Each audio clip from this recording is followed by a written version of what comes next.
This is the Richmond International Raceway in Virginia's capital city, where the NASCAR Busch Series takes the green flag shortly. It's a field heavily laced with big-name stars and filled with lots of questions. After several incidents in the Darlington race a week ago resulted in hard feelings and heavy fines, just how much goodwill there'll be tonight, that's the question. Crash in 2, caution, turn 2. What was that all about? Gotta keep them separated. I think Kevin Harvick's a little unhappy that Jeff Burton didn't let him have a lap back there. Tempers with Kevin Harvick over there. Jeff Burton is one at Darlington. Scott Wimmer, and he's hot. How come he didn't do one of those fancy burnout like those kids do? The hell if I'm going to tear it up after the race. I think it's nonsense. Why are they calling into the trailer, Scott? That is payback, BT. That's That is payback. I think maybe he lost a brake line or something. We need to run that one more time. Got brakes. He's got brakes. Here comes that tire stop.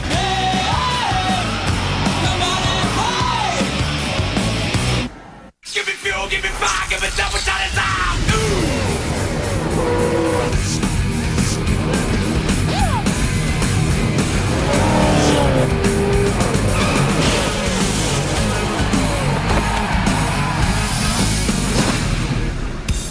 TNT Sports presents the NASCAR Busch Series. Some 60,000 fans have turned out to see what's always some great hard-nosed short-track racing at the three-quarter-mile Richmond International Raceway. Throw in the added element of all the hard feelings from last week's race, and you've got the makings of a pretty interesting evening. Welcome to our coverage of NASCAR. Alan Bestwick here. Benny Parsons and Wally Dallenbach join me shortly. The on-track and post-race confrontations last Saturday at Darlington have resulted in 4 drivers paying fines to NASCAR this week. The bad boys list includes championship leader Kevin Harvick, fined $10 grand for his part in a garage area shoving match with Chad Little after the race. Take all that, consider that the following race is here on a short track. This one could be big. Let's hear more from some of the key players in tonight's race, starting on pit road with Marty Snyder. Well, Alan, the king of the bad boys in the Busch Series this year has no doubt been Kevin Harvick. He's beaten and banged his way to 5 wins, and in the process, showing his buddies a lot of love.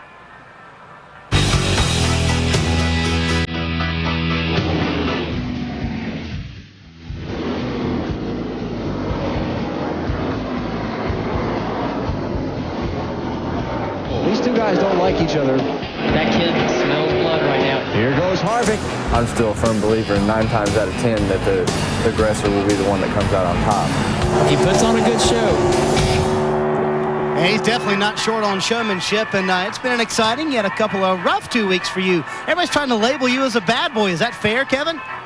Well, they can label it what they want to label. We're just going to go out and race. And, you know, last week we had a little temper flare-up, but we got over all that. And you got to live and learn by your mistakes. And we've made a couple mistakes, but we're man enough to grow up and say that we made a mistake, and we'll learn by everything that we do. Well, on behalf of Bill Weber and Matt Yoakum and all of my friends here on the Pit Reporters, that is a Power Ranger. Tell me how we look like Power Rangers, since you're the one who nicknamed us Power Rangers. Well, I think it's just Yoakum. I think it's got Yoakum's head.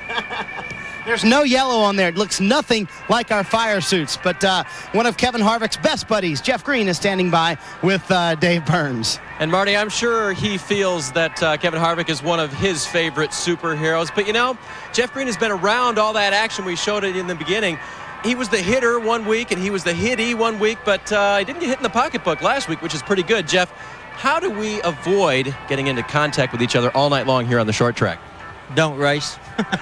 Well, we're not going to do that. You start up front. Is that one way? Get away? I think so. Just, you know, some people hit harder than others, and short track racing, you expect that. We all expect that. But when you're on the receiving end of it, it's a little bit hard to swallow. But when you're on the giving end, you know, it's up to you to do that. But our next quick forward, I don't want to overshadow what we got here, man. We got an awesome race car, and hopefully we can save it to the end and race them all night long and make sure we're far enough out in front nobody hits us.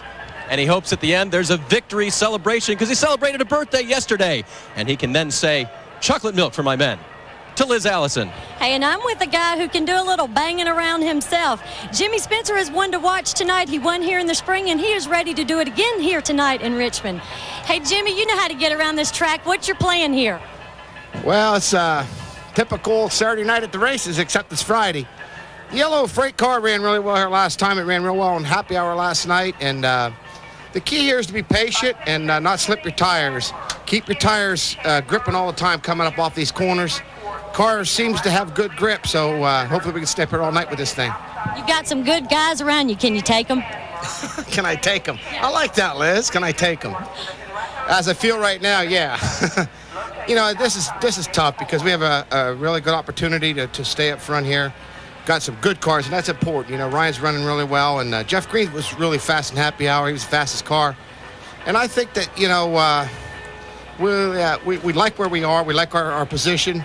And as I feel, I feel nobody can beat me, so we'll see tonight. But there's a lot of circumstances that can come, and we'll see when they drop the green flag and how good we really are. Jimmy Spencer is ready, and he is starting third here tonight. Matt? Liz, in last Saturday afternoon's Darlington drama, Jeff Green's only role wasn't just in the race. After the checkers, rookie Scott Wimmer set off on a charge of retaliation. But unfortunately for rookie Greg Biffle, he got caught in a case of mistaken identity. Case of mistaken identity. Scott Wimmer has made contact with the outside retaining wall, and he's hot. He's going after somebody. Yeah. Wow. That is payback, BB. That's big. That is payback. Jeff Green pinched me in the wall off the 2. And after the checker, we were all coming in the pits, and I think maybe he lost the brake line or something. I was just trying to finish. He came down off the track. I couldn't turn nothing. He came up and apologized after the fact that he ran into me.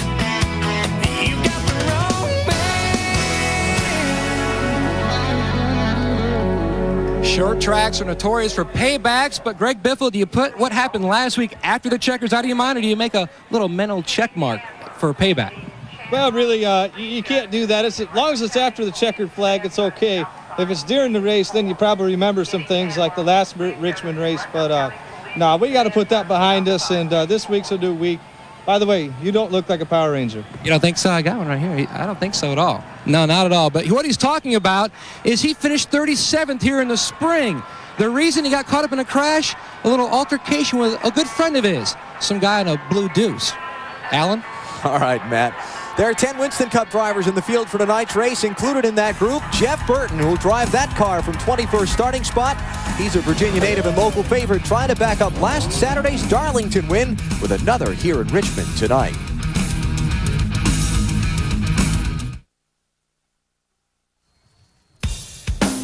NASCAR Busch Series Racing from Richmond on TNT is brought to you by Stacker 2, the world's strongest fat burner. Burn fat, crush cravings, and supercharge your energy with Stacker 2, the world's strongest fat burner. By KFC. There's fast food, then there's KFC. And by Smooth Busch Beer and easy drinking Busch Light. Busch, the proud sponsor of the NASCAR Busch Series. Set for race 26 of the NASCAR Busch Series season tonight from Richmond. Alan Bestwick here with Benny Parsons and Wally Dallenbach. We've already talked about all of the late race and post-race incidents and fines during the week from Darlington last time out. How much do carryovers play into tonight's race on a short track? Surely to goodness these guys can put all that behind them and try to do what they came here to do and win the race. After all, that's why they came to Richmond, to go home a victor, I think. BP, you wrecked me last week at Darlington. Now I'm having a bad night. I'm running in the back of the pack, and I see you coming. You may not look at me just the right way. I'm going to get you back. These guys sound awfully nice tonight. There are 10 drivers in the field tonight who will also run the Winston Cup race tomorrow night. Will they dominate the finish? Yeah, they did in the spring. The top 5 was full of the Cup drivers. These guys have a lot of experience that pays off. Also, a lot of these guys are running this race to gain knowledge for tomorrow night, what they're going to need for setups, and that's really going to help these Cup guys. So I think it's going to be a lot of the veterans up front tonight. The track surface here at Richmond was a big topic of discussion leading into the weekend. They ground the surface in turn 1, leading over a pedestrian tunnel that crosses from the infield to the outside. A lot of drivers concerned it was going to be slippery. A lot of guys came up here to test, saw that, loaded the cars up, and went back home, said no thanks. And already it's bitten one car during practice. Yesterday, Kevin Harvick in NASCAR Busch Series practice goes down in turn 1, the spot that you're talking about, and watch this. Ouch. Car goes out from under him, and he had to go to backup car. Qualified the backup car in 5th spot, so maybe nothing is hurt, but at least that car is hurt. So will turn 1 be terribly tricky tonight? How much will paybacks factor in? And will the Winston Cup drivers dominate? Those will be some of the storylines that we'll follow throughout tonight's Autolite Fram 250. Got some 60,000 on hand here at the Richmond International Raceway. All they're waiting before the start of this race is for the opening ceremony to be conducted. Let's go trackside for it now. And now, ladies and gentlemen, would you please rise and remove your caps? For our invocation, here's Mr. Dale Beaver of Motor Racing Outreach. Let's pray together. Our Father, we are men and women under your authority tonight. We ask for your protection and blessing. May the grace of Christ our Savior, the love of God our Father, and the fellowship of the Spirit be with us tonight and forevermore. Amen. And now, ladies and gentlemen, to sing our national anthem, here is a country music superstar of the first magnitude. Please welcome Miss Pam Tillis. Oh, say, can you see by the dawn's early light what so proudly we hailed at the twilight's last gleaming, whose broad stripes and bright stars through the perilous fight o'er the ramparts we watched were so gallantly streaming, and the rockets' red glare, the bombs bursting in air, gave proof through the night that our flag was still there. Oh, say, does that star-spangled banner yet wave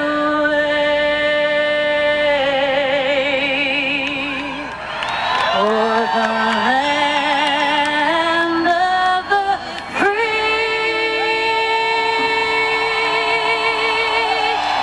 and the home of the brave?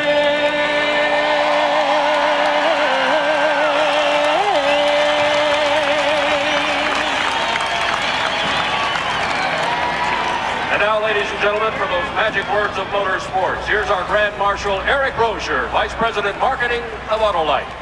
Thank you. Drivers, start your engines.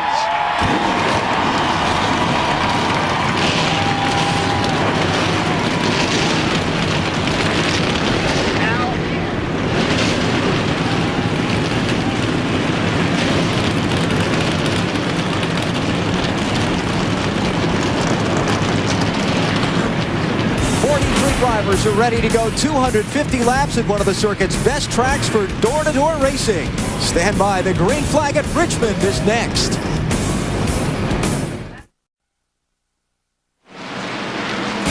The field of starters in tonight's NASCAR Busch Series race is on the Richmond International Raceway, about a lap and a half away from the green flag. Let's take a look at the Castrol GTX starting grid. Jeff Green on the pole. He won the race. The only other time he started on the pole here, that was in May of 2000. Jimmy Spencer won the most recent race here at Richmond for the Busch Series. That was back in May. He starts in row 2 with Jay Sauter.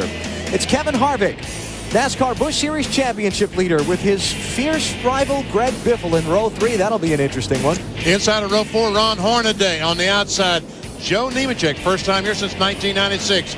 On the inside of row 5, Kenny Wallace. That's 3 victories here in the NASCAR Busch Series. David Green on the outside. In row 6, Rich Bigelow on the inside, Bobby Hamilton on the outside. Jason Keller, second in points, is back in row 7, along with Eldon Sawyer, who finished second at Darlington last week. Mike McLaughlin and Matt Kenseth share row number 8. McLaughlin, 2 of his season's top 5s have been recorded the last 3 races. Kevin Grubb, local hometown driver, top 5s the last 2 September Richmond events, shares row 9 with Jeffrey Bodine. And Mike Wallace, in his 5th start of the Busch Series in 2001, is in row 10 with Jimmy Johnson. Jeff Burton, the winner last week at Darlington, and won here in last September. Michael Waltrip on the outside. On the inside of row 12, Johnny Sauter. First ride for Richard Tillerson, the 21. Hank Parker on the outside. On the inside of row 13, Mark McFarland and Brian Vickers, couple of newcomers. Randy LaJoy, former series champions, back in row 14. Tony Raines finished second here in May. 15th row, Chad Little and Ashton Lewis Jr. This is Lewis's home track, hoping for a good run. Scott Wimmer, top rookie the last 2 races. He's in row 16 with Mark Green, who's subbing for Larry Foyt. In that machine, Foyt continuing to recover from his injuries suffered at Darlington a week ago. Josh Richardson, son of crew chief Donnie Richardson, in his Busch Series debut. Jason Rudd is Ricky's nephew. He starts in row 18 with Lyndon Amick. Jamie McMurray had some problems in practice. He's in a backup car starting in row 19 with Shane Hall. And you look at those who got in on provisionals for tonight's race.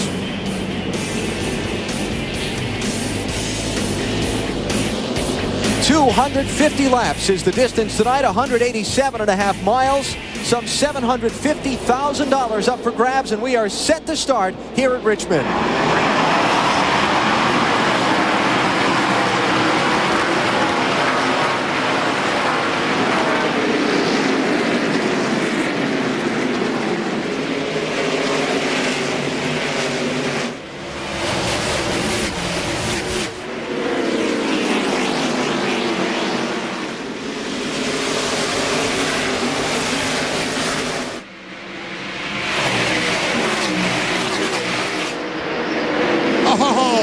Jay Sauter, Greg Biffle, and Kevin Harvick. Great battle for about the 4th position.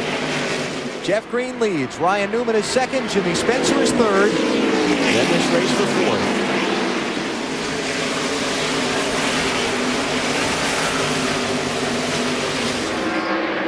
Harvick's going to win out in that for now.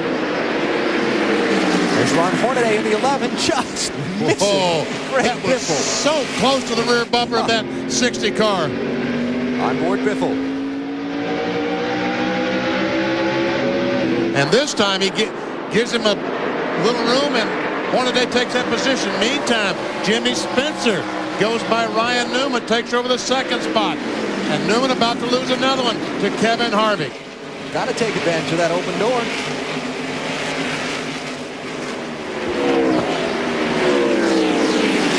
That's Hornaday in the 11. For 6th place on Biffle. We talk about this racetrack being a very competitive racetrack, and it is. But right now, the bottom groove, the very bottom of the racetrack, is the best place to be. Greg Biffle is doing a great job on the outside. He would be a lot faster if he doesn't hit the wall. He hit the wall. Yes, he did hit the wall off to it. Hit it pretty doggone hard. And that's the problem right now with that high groove. Yeah, there's probably not enough grip up there right now to be running lap after lap like that. Like you say, BP, you want to be down at the bottom right now, and he's trying everything he can to wait for a hole to get down there. Oh, and now Hornaday's going to lose it and go up the racetrack. Now he's got his chance. Here comes Joe Nemechek down low. So Nemechek will get 7th on Hornaday. And now Jay Sauter pressing Ryan Newman here for 4th.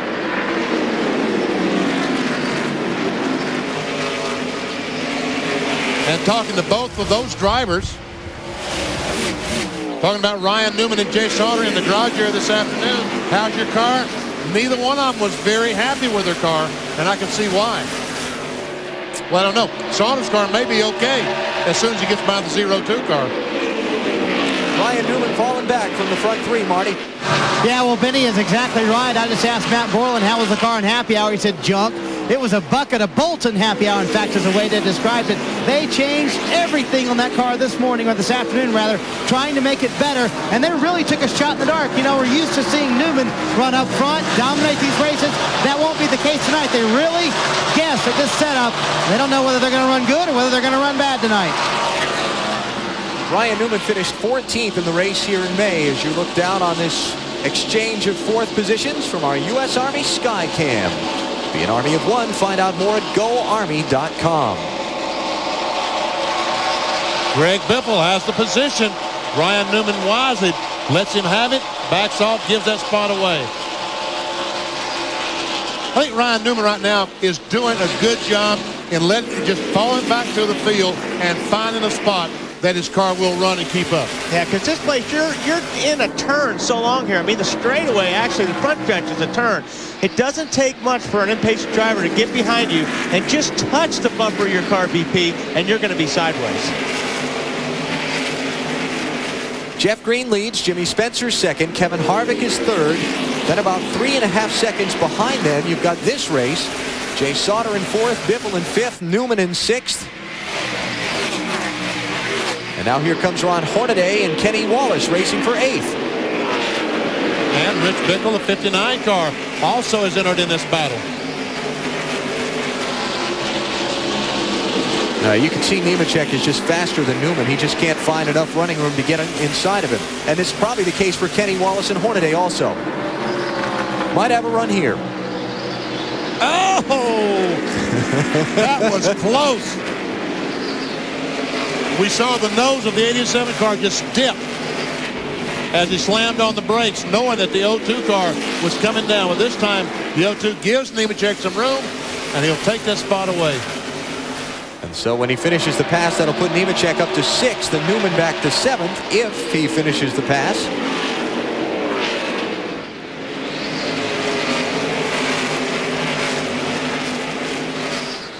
One of the great things about this racetrack, 2 lanes, both usable, both as fast as the other.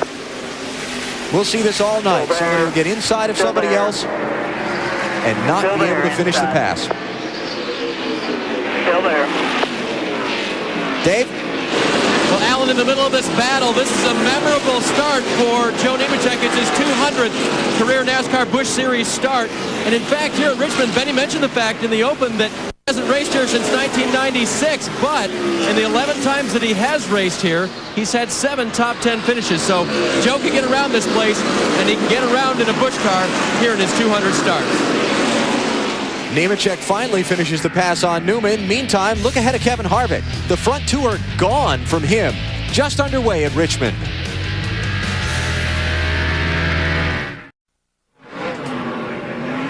The pace car is back out in front of the field here at Richmond. The Autolite Fram 250. We are under caution for the first time. A race for fourth gone bad. Come off the corner. Sure looks like Greg Biffle gets in the back of the 43 car. Jay Sauter.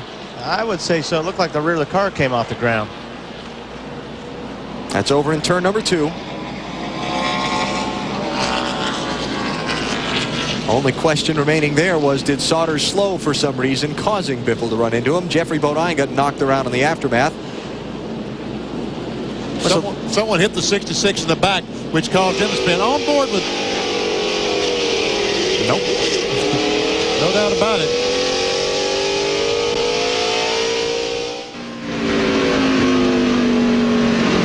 This is Hank Parker Jr.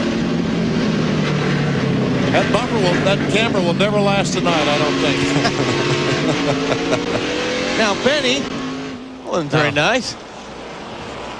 I don't think that was a slam at Hank. I think that was a slam at having the camera in the nose of a car at a short track. Anybody's car, that's right. Okay. Jeffrey Bodine is on pit road. Jason Rudd is pitted. Jay Sauter has taken his car to the garage.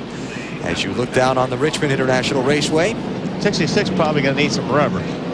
He left it, most of it, off of 2. Got right sides on his last pit stop. Sped off the pit road to keep from getting put a lap down. He will get his lefts here and stay on the lead lap. And the field's gotten the signal, 1 more lap. And we go back, green flag racing. Here's our Wendy's race menu. What's upcoming in our continuing coverage of the race for the championship on TNT and NBC tomorrow night? The NASCAR Winston Cup Series Chevy Monte Carlo 400 with the Looney Tunes. Jeff Gordon won the pole in qualifying earlier today. You'll see that one at 7:30 Eastern Time from here in Richmond. And then our encore Monday at 11 p.m. Eastern and Pacific on TNT. Marty? Jay Sauter behind the wall. You started fourth, had high hopes, and obviously you got some help there. Did you and Biffle have a run-in before that? Well, I'll tell you what, I've raced with Greg a lot, and his elevator don't quite always get to the top floor. I don't know what he was thinking so early on. We'll just get her fixed and get back to racing. 21 laps in, guys, already. The tempers are flaring. Jay Sauter behind the wall with a lot of work to do as we get ready to go back to green on the racetrack. Kevin Harvick, a quick look inside of Spencer for second. Well, I know about that. BP, your elevator doesn't go all the way to the top. but I enjoy working with you. But Well, thank you very much. Yeah. We got to take the stairs that last flight. And Hornaday takes that spot away from Biffle. I'm surprised that Biffle did not stop and at least check over the damage from the contact they made with the wall the last time, or early on in the race. Dave Burns. Alan and Benny, they talked about it, but they got reassurance from car owner Jack Roush, who could see the right side of the car. He said, don't be alarmed when that comes in, because you do have some damage there. You might want to pull it out a little bit, but they decided it wasn't severe enough to do anything about it right now. Greg reports the car is a little bit tight through the center and coming off the corner, but pretty good getting in. Biffle right now running in 5th position, having lost a spot to Hornaday there a minute ago. And right side doesn't look all that bad from here. Jason Keller trying to pick up 10th spot from Kenny Wallace. Keller in the 57.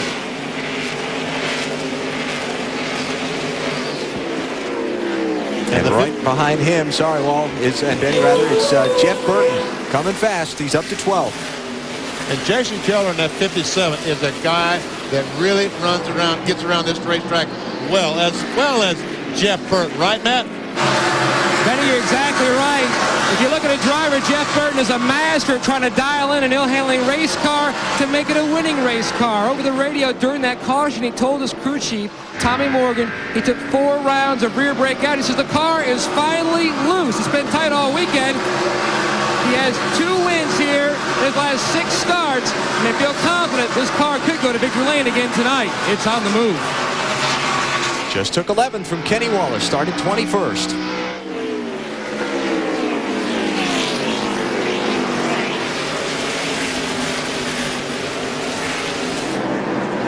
Nemechek and Ryan Newman again. Now that's a real shock. Those 2 guys would be running side by side. You wonder why Joe can't just get it done, but the problem when you run down on that bottom line, getting off the corner, you got to pinch the car.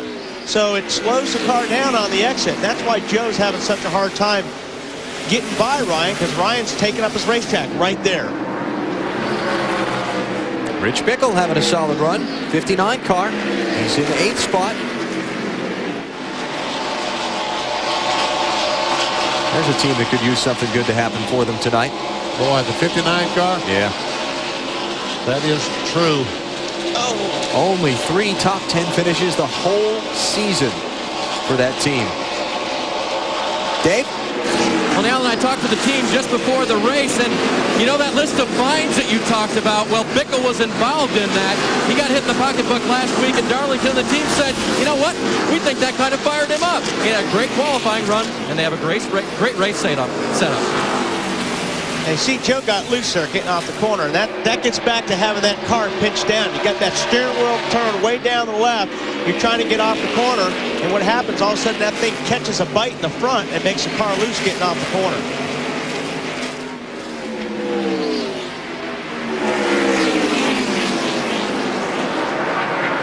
Well, looky here. Jimmy Spencer, that 1 car, has caught the 10 of Jeff Green. And right now it's holding Spencer up, but not long. Oh, some damage to the left rear. He hit him. He hit him. But did something? No, I guess not. That shouldn't have slowed him down, though, like that.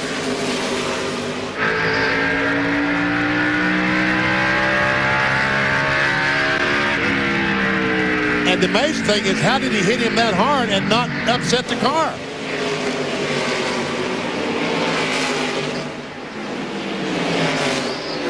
So Spencer goes to the lead. Green back to second. He managed to fend off Harvick for now.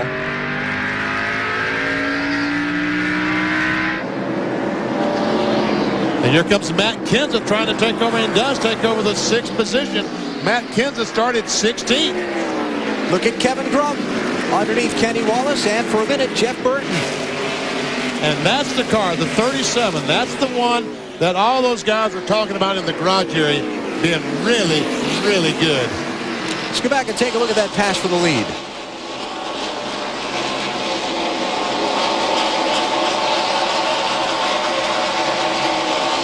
Reactions? Jeff Green was off the throttle.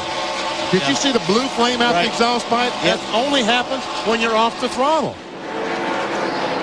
So for whatever reason, he had to wait on it longer than Spencer was expecting? Yeah. I think he got back on it and for some reason jumped back out, and that's when Spencer ran in the back of it. The car might have got tight or something getting off that corner. That's why he had to get out of the gas. Now, damage like that on the left rear corner of a car at a 3/4 mile track. This is a tweener, this track. It's not a real tight bull ring like, say, Bristol is, but it's not a super speedway either. What did you call it? A tweener. A tweener. An in-betweener. We'll add that to the dictionary of words. I guess I'm surprised at you, Alan. How much do the aerodynamics factor in? Is that going to cause Jeff Green a big problem? I don't think any. That's not going to affect his car handling whatsoever. That's just for show. Don't you think, BP? Oh, yeah, that's not going to hurt anything at all. Dave, what's the team think?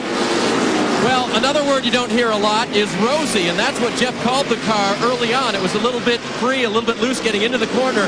But now, since the incident with Spencer, he's reported that, just as you said, a little tight off the corner, just as you said, Wally. So apparently that was what condition the car that the car was getting to when Spencer made the pass. Leaders caught the tail end of the field, into some traffic now.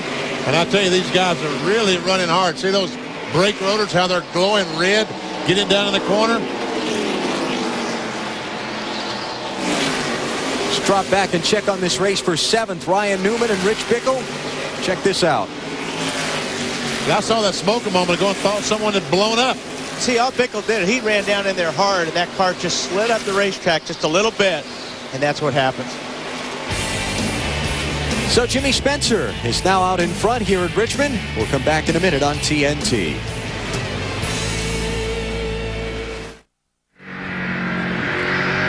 Richmond International Raceway and the NASCAR Busch Series 250 lapper. Tonight it is race 26. 8 left to go in the season. And you're watching it live on TNT. We checked the NASCAR Busch Series Championship standings from AC Delco. Kevin Harvick's lead tonight, 316 points over Jason Keller. And again, that with 8 races to go in the season. Harvick's got to basically drop out of a couple of races early to get Keller and the rest of them back into it. Before this thing is any kind of contest at all. Meantime, Shane Hall, the 63 car, about to go a lap down to Jimmy Spencer. He does.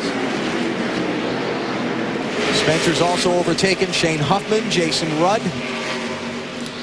The Jeff Falk car has gone a lap down. Ken Alexander's been lapped.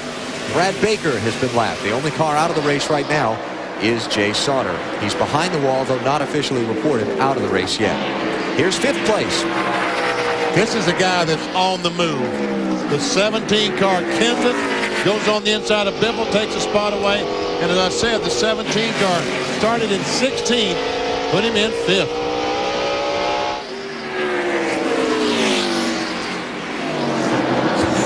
These guys have been working on each other for some time now.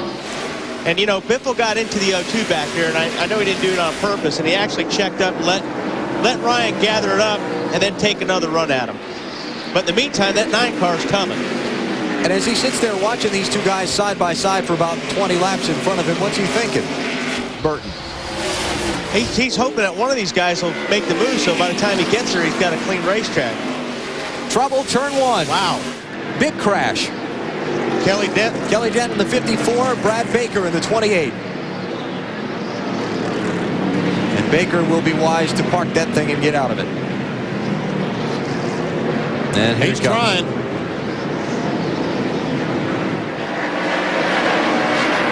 Jimmy Spencer slows down, allows a couple of guys to get a lap back, coming to the caution flag.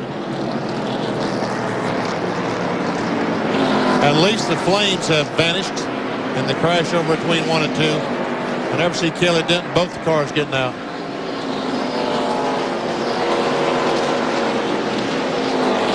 A couple of Tennessee boys involved in the mix-up. Both of them from the Bristol, Tennessee area, matter of fact. See the Hans device there on Baker's helmet as he peels it off. Actually, there's a little fire still going on in the front of those cars. Yeah. Kelly's up there keeping an eye on things. Let's take a look at what happened.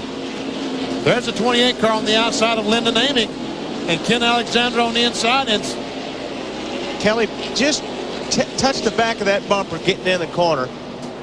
Wow, look at that. That's a lot of fire. Leaders are on pit road. Marty.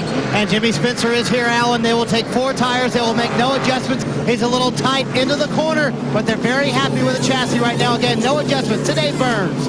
Second place, Jeff Green is in. They were loose. They're going to make a wedge adjustment, and they're also going to make an air pressure adjustment. Kevin Harvick, the third place car, he was tight, and they're going to make an air pressure adjustment to the right front tire. Green wins the dash off pit road. Let's go to Matt. And Jeff Burton is already down and away. They made a 1.5 round down change on the track bar, and they also adjusted both left side tires 0.5 pound with air pressure. Remember, he said his car was loose. So Jeff Green gets the lead back on the exchange of pit stops from Jimmy Spencer. We're under caution for the second time here at Richmond.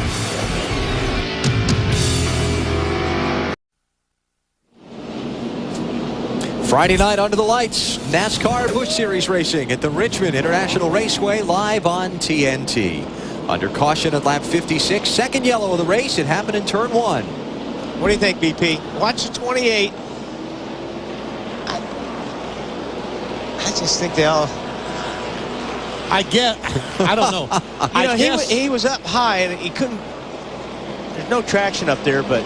I guess that Brad Baker realized he was 3 wide and decided he needed to back up, and actually backed off, slowed down a lot slower than Kelly Denton, the 54th car, thought was going to happen. Wow. And that's big. Look at that. Folks, when they tell you not to stand along the catch fence at a racetrack, that's why. And Harvick is saying to himself, man, oh man, look at that. Cleanup continues up in turns 1 and 2, trying to hook the Kelly Denton car up and pull it away. We'll come back in a minute on TNT.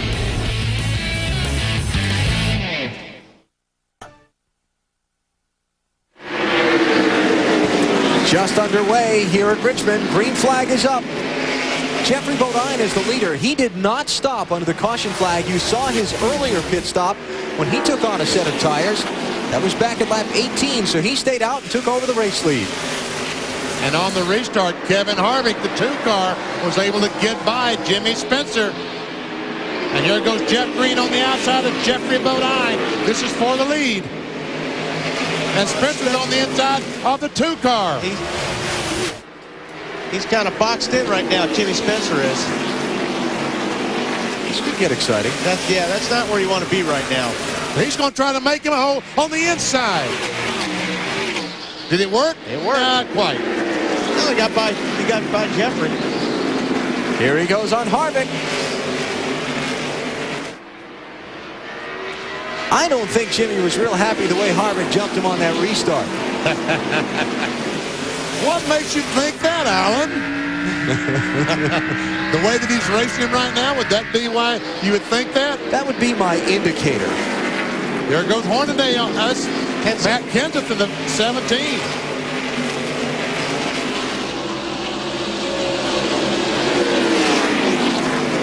This is third place. Not quite. Now that's Hornaday trying to make a move on Biffle.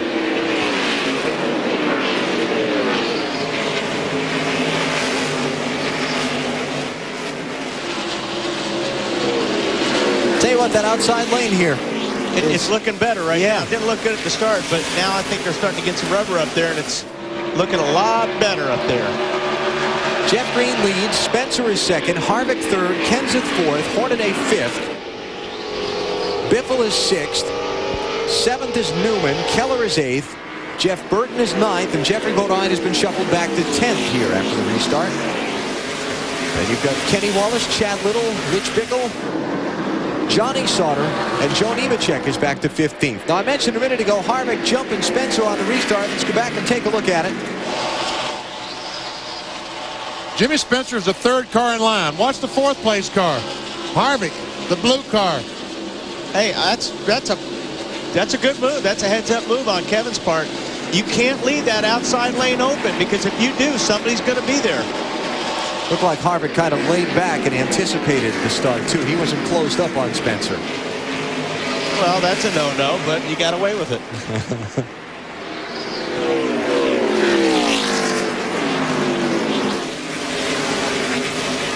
One of the two drivers involved in the recent caution is with Liz Allison. Kelly Denton, first of all, are you okay? Yeah, I'm fine. I just hate it for Brad Baker and those guys, you know, and our team too. Been losing, getting the pedal been getting spongy all night on the car, and went down in the corner, and it was getting some smoke from under the hood in the car, and went down in straightaway, and flames come out from under the cow piece, and brake pedal went flowing, just wiped him out, just run over him, and I hate it. Pretty bad luck. Glad you're okay, Alan.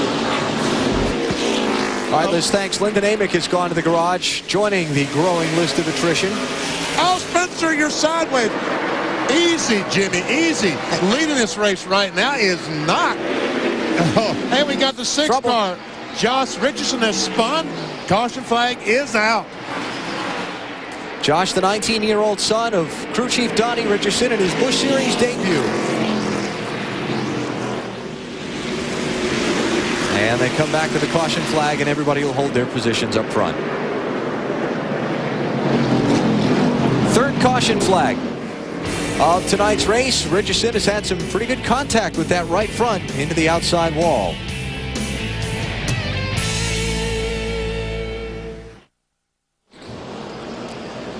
The U.S. Army Skycam looking down on the Richmond International Raceway. There are 212 ways to be a soldier. Find out more at GoArmy.com.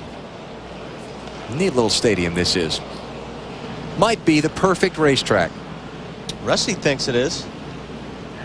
Kevin Harvick showing a little smoke. Look underneath the car. Yeah, he sure has something going on. Let's see what we can see right here. Dave?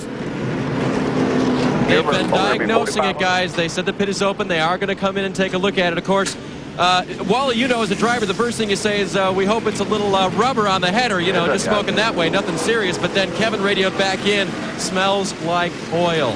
So that's not a good sign. He slowly comes down pit road now to his crew, who waits to see what they can find out when they look under the hood.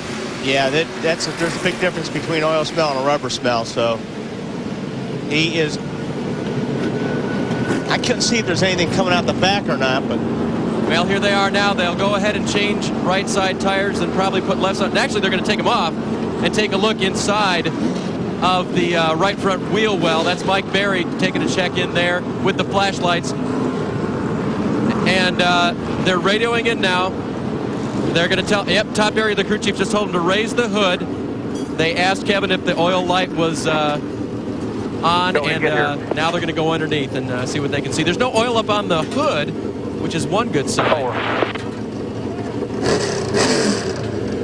That's the hood. We got to make a lap here. And you can hear them. They're calling the pace car coming down now. One fast enough. Let's go.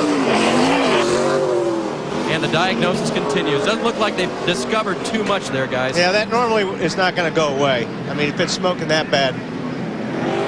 And they're on one to go, so he's got to catch up to the field, come down pit road, get the rest of those hood pins put in, and get back out for the restart. Let's go into the garage to Liz. Now, and I'm with Brad Baker, who was in that spectacular-looking accident. What happened? Well, I don't really know. Kelly said he lost his brakes, but all I know is I got hit from behind and turned pretty hard into the wall. And, you know, I could smell the fire burning and knew instantly what had happened back there. So I was trying to get out as fast as I could. And I learned the right way and the wrong way to get out fast with the Hans on at the same time. But it's just really frustrating because we had a great car this weekend. We just had a huge problem all day yesterday. Found it after happy hour. And I think we're going to be really fast during the race. We just never got a chance to show it. Alan, we're going back to you. We're going green flag. We are back racing minus Kevin Harvick. He's back on pit road. The hood has been up on his car. He's gone at least a lap down. And we talked earlier about the championship deal where it only takes a race or two and for Kevin to have bad luck, and the championship is back in a race. And Jimmy Spencer has taken the lead from Jeff Green. And he better get a move on, because here comes Matt Kenseth. That 17 car is flying tonight.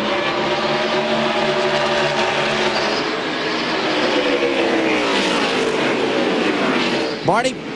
Yeah, the report Spencer got under the caution flag is that Jeff Green was going to make him pass him to the high side, and he told his guys in the crew, he said, boys, don't worry about me. I can take this guy to the low side. Spencer's car is absolutely terrific right now. It's a little neutral, so Wally, here's what he's doing. He's using the brake to help turn the car, and that tightens the car up a little in the corner because he's a little too free right now. Yeah, he's using the brake bias, so actually, you know, if the car's a little bit tight getting in, he'll dial some rear brake in it, and that'll actually turn the car loose or get it a little bit sideways getting in. So the driver does have one little bit of adjustment that he can do there, but his car looks really, really good, so he doesn't need a whole lot of adjustment. This is for 6th place. Jason Keller on your left in the 57, Ryan Newman in the 02.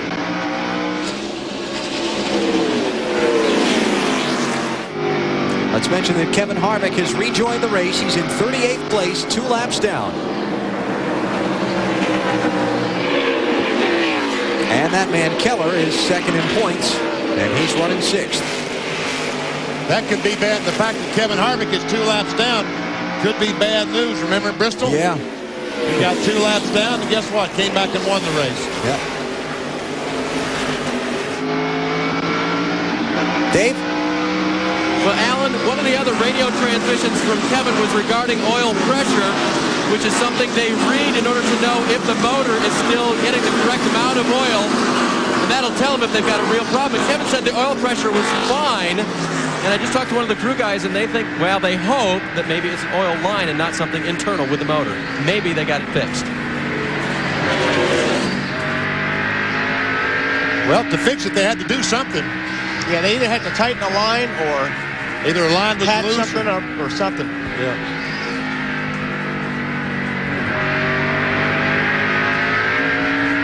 So again, Harvick is 2 laps down now, back in 38th place, trying to pick his way through traffic. There's a couple of young guys going at it. 21 car is Johnny Sauter, 23 years old, his first NASCAR Busch Series race. He is the current point leader in the ASA Series. And he's being chased by Kevin Grubb. And this is for 12th spot. Matt?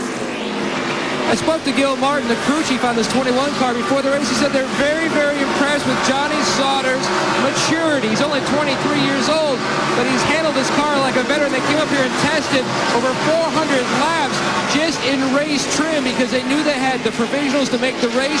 He's having a very impressive run right now, but he says the car is loose, so Gil told him to adjust with a brake bias like Wally was talking about earlier. They said a top 15 run would be the goal tonight. A top 10 would be exceptional. He's only about 2 spots from being exceptional. Johnny Sauter has won 8 races out of 18 in ASA so far this year.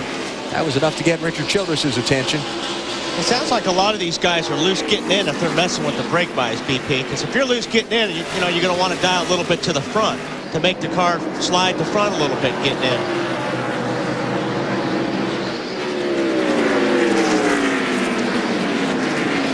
Putting some pressure on Rich Bickle, Jeffrey Bodine.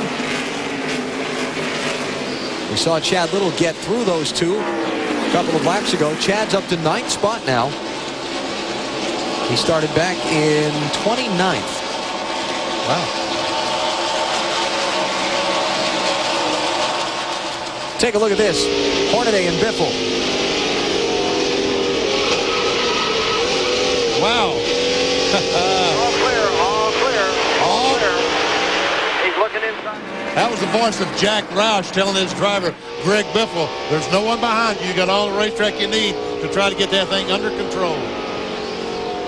Biffle running in 5th, chasing Hornaday, Spencer, and the other leaders. You're watching NASCAR on TNT.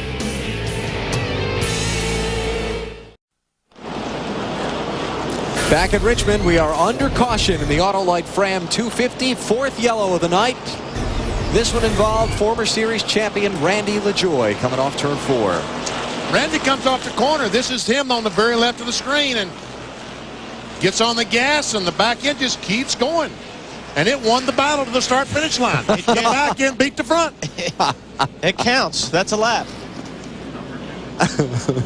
He just got up there a little bit in the loose stuff, and now they got to get that roof flap back down. And he nails the gas, and no one can see. And 2 cars back in the pits, Dave. Smoking badly, Benny. And they just, they're thinking about, okay, they're going to send it back out. I know what it is. Send it around. Right here on the radio. They say they know what it is. And they took it. Okay, when they came in, they took enough wrenches over the wall to tighten the valve covers if they wanted to. And then the report was, I know what it is, but we have to go out and get a lap. And now they'll bring it back in. Kevin Hamlin, the crew chief for his Winston Cup effort, is also over as well, helping out. And Will Lind, the team manager. So they got a lot of help down here. They think they've solved the problem. Let's wait and see what they do next. They tell Kevin they will have to shut it off. You just heard that on the radio. Hey, somebody with a flashlight.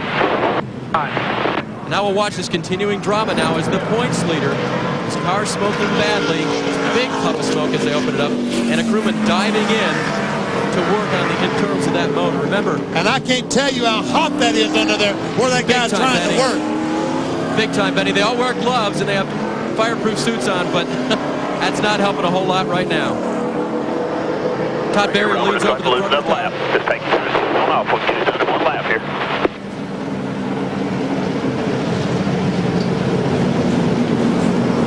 That's Todd, the guy in the short sleeve shirt there that's leaned over the top of the engine. What are we speculating on? Oil fitting loose? What do you think? Well, they're working on top, so it's got to be either oil. There's an oil line someplace. Well, we'll just have to wait. A little brake clean back here on the firewall. We'll have to wait until they're done and find out for certain from Todd. The windshield a little bit. That was Kevin Hamlin. You got it. So while the work continues there, we'll get a follow-up report after the car leaves pit road. Let's talk about tomorrow. NASCAR racing on TNT with the Winston Cup Series in the Chevy Monte Carlo 400 with the Looney Tunes. 7:30 Eastern Time. Qualifying earlier today, Jeff Gordon won the pole. Rusty Wallace qualified second. A couple of guys with some pretty strong resumes here at Richmond. Then it was Sterling Marlin, Jeff Burton, and Ward Burton rounding out the top 5. 7:30 Eastern tomorrow night. You'll see it here on TNT Live. Well, we've seen the 17 car of Matt Kenseth make a terrific run tonight through the field up to the 3rd spot. And he qualified, as I've said 2 or 3 times, back in 16. A car who qualified in the back tomorrow night is going to be very good. A guy named Jeff Green in that 30 car. Marty, what do you have for us? Well, Matt Kenseth, you're talking about his outstanding run, which has just been great tonight, Benny, as we get ready to go back to green on the racetrack. He has a slight problem. The radio is going bad inside Matt's car. The crew can hear Matt, but Matt cannot hear them. And if that's going to happen, if the radio is going to go bad, that's the best of all scenarios, because now the crew knows what to do when they do come down pit road as far as how to adjust the car. You're right, Marty. And if it was up to all these crew guys, they'd make it so the drivers couldn't. So that's as long as they can hear Matt and get the adjustments. And here he goes, trying to sneak underneath the 10 car, Jeff Green, but not quite enough. Lead lap cars that pitted under the caution. Jeffrey Bodine, Johnny Sauter, Joe Nemechek, Jimmy Johnson, Michael Waltrip, and Randy LaJoie. All the other front runners stayed out on track.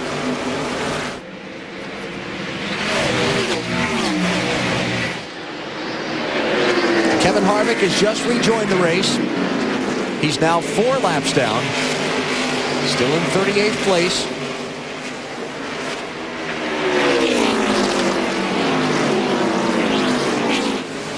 And Jeff Green trying Spencer on the outside.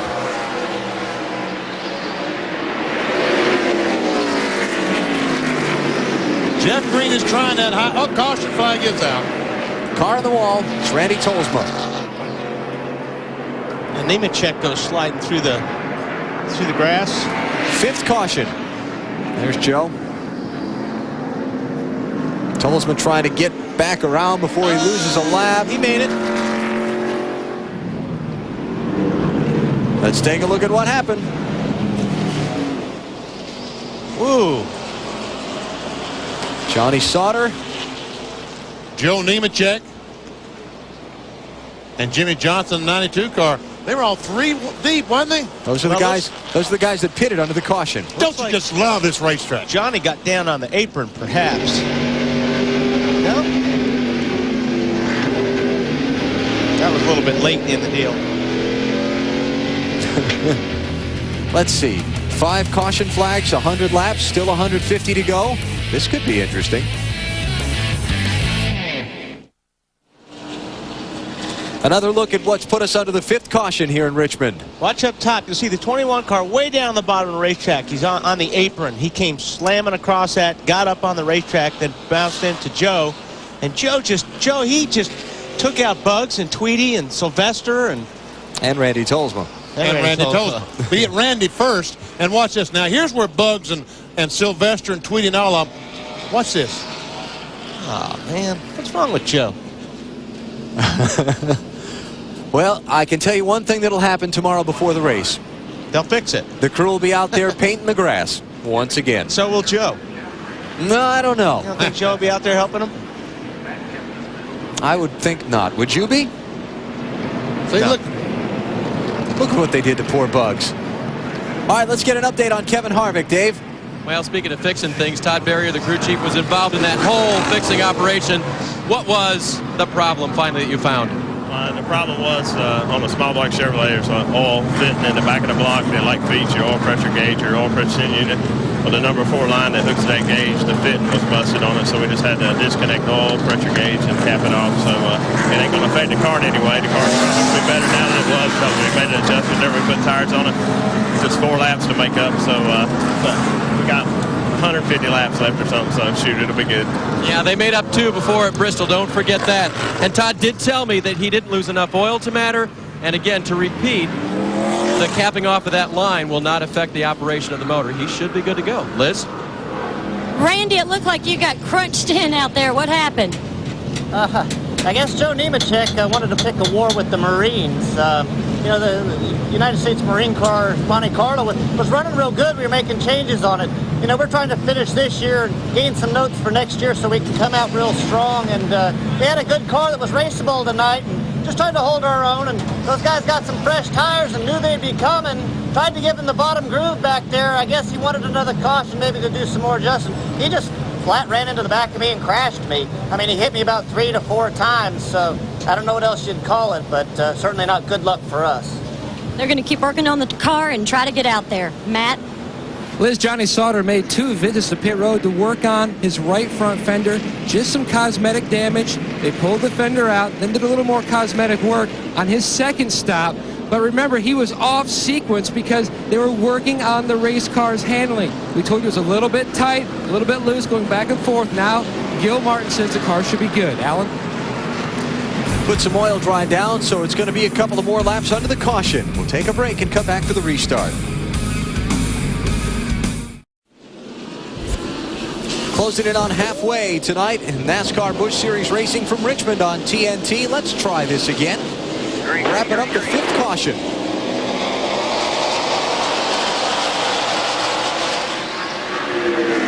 And there comes Harvick, just like in Bristol when he was 2 laps down, except this time he's going to have a fast race car, but he's 4 laps down. Harvick in 36th place now. Jimmy Spencer leads in the 1. Jeff Green is 2nd in the yellow car in the 10. Then it's Matt Kenseth, Ron Hornaday, and Greg Biffle. Back through 5th, the rest of the top 10, Jason Keller, Brian Newman, Jeff Burton, Chad Little, and Rich Bickle. And we've got trouble. 29 car. Brian Vickers. Don't have a yellow yet, though. He has kept it running and is headed back toward pit road. We stay under the green flag. And here comes the 17 car. He had to move. I started to say he's trying the high line, but I think maybe the 2 car he thought was underneath him. Well, no, he's still trying that high line. Yeah, well, the 10 car is trying that high line too. Jeff Green's up there too, so it's going to make it tough for Matt. I know Matt's been running really good up high, but you have to go real high to get around the 10 car right now. Well, knowing Harvick's got fresher tires and he's got 4 laps to make up, and just knowing Harvick and the let's just say aggressive tendencies he's shown the last couple of weeks, I think I'd give him a little room too. At this point, what has he got to lose? Harvick. He's running 36th, right? Can't back up much, that's for sure. We see Jeff Burton, the 9 car, trying to get by 0-2. Ryan Newman, that's the 7th position. There's some smoke there out of the 0-2 car getting in that corner. Let's go to pit road. Dave Burns. Alan, Joe Nemechek stopped 4 times during that caution period to fix the damage on his car, and I checked with crew chief Brian Patty to see if the car was okay. He said the car was fine. They just changed 4 tires and took out a round of sod. This is a round of sod. Has that got Bugs' nose on it somewhere? Or? Somewhere in there, yeah. Yeah. All right, Dave, thanks. I don't think Kevin Harvick has the horse that he had at Bristol.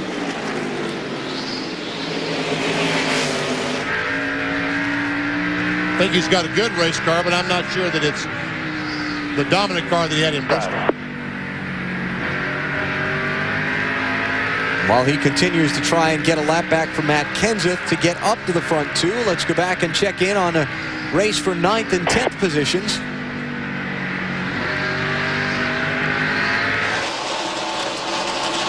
There's Harvick giving up the ghost there for a little while. All right, well, not for long.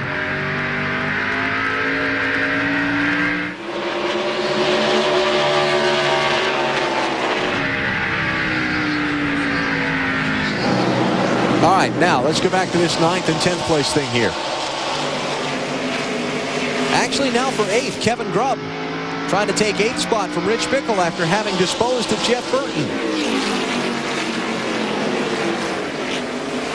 Car you talked about earlier, BP. Yeah, I tell you what. And Kevin Grubb told me he was a lean, mean fighting machine. He was ready to go to the front with these guys, especially here at home. Kevin from Mechanicsville, Virginia, which is a suburb of Richmond. Little contact there. Did he cut his tire down? No. There was a little contact back there, but well, he's still running.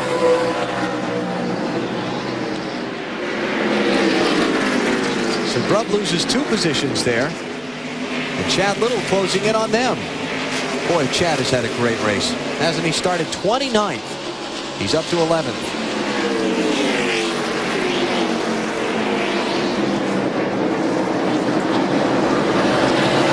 Look at Chad.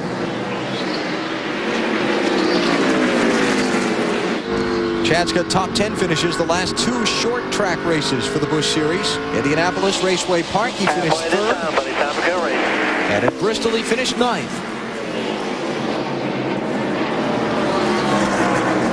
4th place.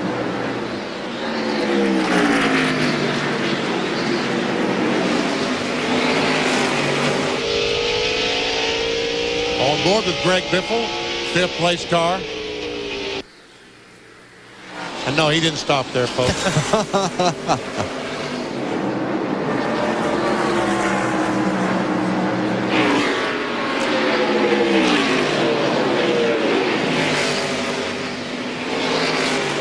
Greg Biffle, one of the other players in the championship chase, standing to gain some ground on Kevin Harvick tonight. Biffle in 3rd, 378 points behind Harvick. And he's 5th, while Harvick is 36th. Bobby Hamilton Jr. has moved into the 15th spot. Let's go to Liz Allison. And I am with Bobby Hamilton Sr. Hey, Bobby, how do you think your boy's doing out there tonight? Well, all the fenders are on it, so he's doing pretty good. You know, the first half of the year, they had a lot of trouble getting in crashes. And I told him, I said, buddy, just make laps. He had a 5th at Darlington last week, run a good solid race tonight. As long as you're there at the end, be a good outing for you sponsors and learn a little bit. Is it hard for you to sit up here and watch Bobby Jr. out there race? No, not really. You know, he's in a real safe race car. Them guys pay attention to the particulars in the safety area. And he's been doing a heads-up job lately, so it's pretty easy right now. Bobby Hamilton Sr. will start tomorrow night. Alan? 23rd will be where Bobby Hamilton takes the green flag tomorrow night.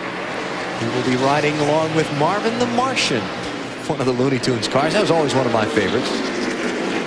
You are a little younger than I am because I had no idea who he was. Do you have your Q39 modulator? No. As I said, I didn't have a clue who Marvin the Martian was, but I know that Kenny Wallace, the 48 car, just lost a spot. Good job, Bobby. There you go. That's the way to do it, buddy. Let's go get him. Let's go get that 33 car. All right, Bobby, that's the next victim, the 33. Go get him. Just past halfway in the Autolite Fram 250 at Richmond for the NASCAR Busch Series. Jimmy Spencer leads Jeff Green, Matt Kenseth, Ron Hornaday, and Greg Biffle on TNT.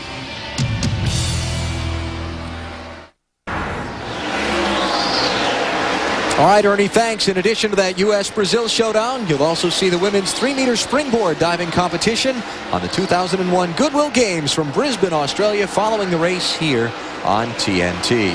You ever dive off a 3-meter springboard, BP? No, I don't think I have. Dived off a footlog once trying to cross the creek, but that was a mistake. There's a story there somewhere. Uh-huh. You dove off a footlog. Well, it's a long story. Won't get into it tonight. 10-meter platform, that's what you dove off of, Alan? That's what I dove off of? Yeah. No, I don't dive off things that are more than about a foot off the water. How about this? I think Jeff Green is going to finally get this outside line working, isn't he? Or is he?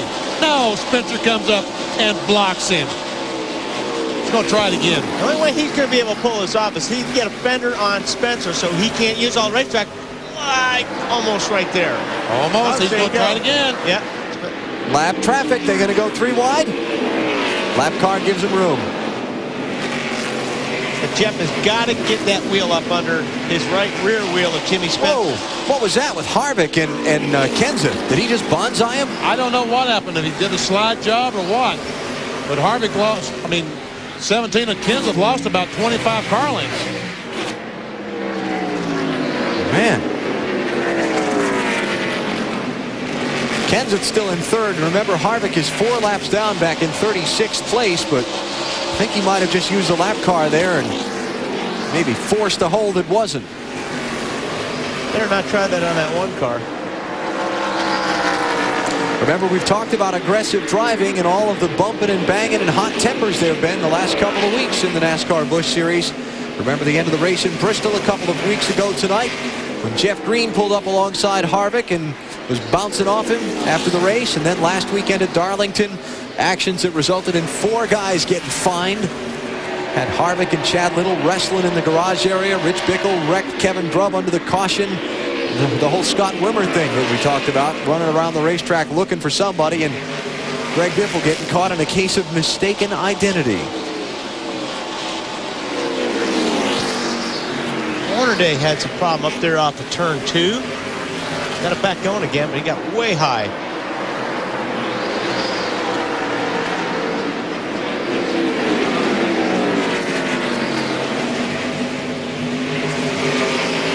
Here's Harvick trying to press Jeff Green. Jeff, the second-place driver.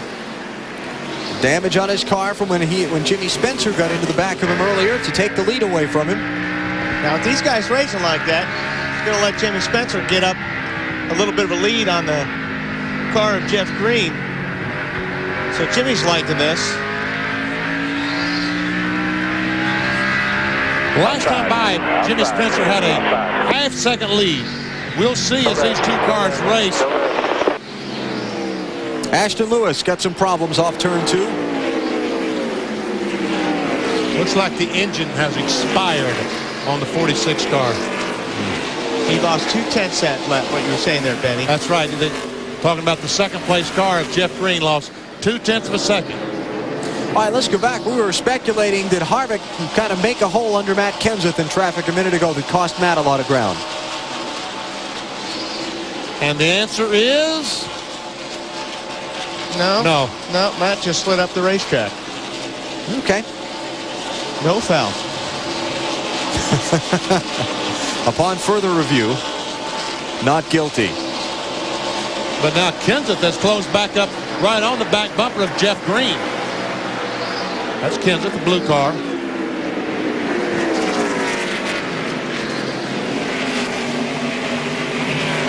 This is for second place. 18 car, Mike McLaughlin. His first one a lap down. He's in 28th place.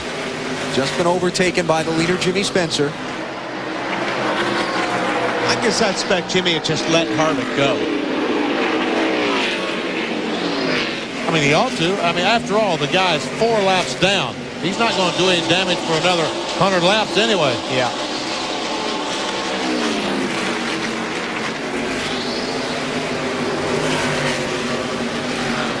Of course, we've seen race leaders before not want to let a guy that's a lap down go. Well, it's a lap down, but 4 laps down. Just thinking back to the Robbie Gordon thing with Kevin Harvick at the Sears Point race for the Winston Cup Series.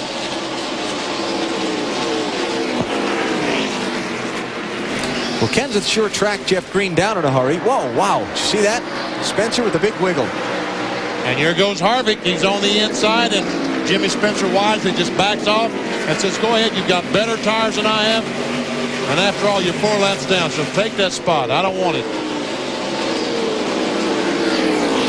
Speaking of tires, the leaders all stopped at lap 53. We are now at lap 151.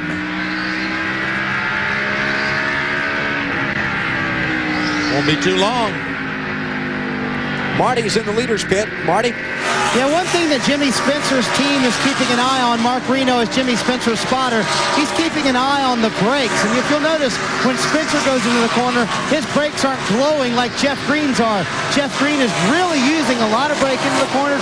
Spencer trying to save his brakes as much as possible. And there's not as much glow, and the brakes aren't heating up as much as Jeff Green's are.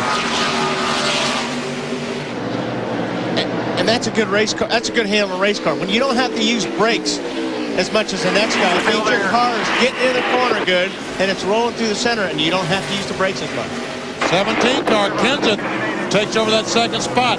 And talking of brakes and Jimmy Spencer, in the Winston Cup race here in May, you know, Jimmy's ran really well the first 50 laps or 75 laps. He told me later the reason he fell back was he overheated the brakes those first 50, 75 laps. He said, I've got to learn to be patient with these brakes at Richmond. Wow, leader slicing through some serious lap traffic there. 96 laps to go. Another round of pit stops still upcoming for the front runners here at Richmond on TNT.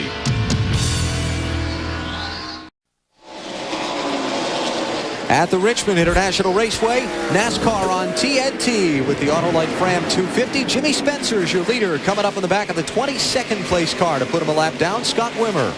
You know, at Darlington last week, I got on to Scott for telling us that his brakes had failed, and when in fact he had brakes. But Scott Wimmer never said that.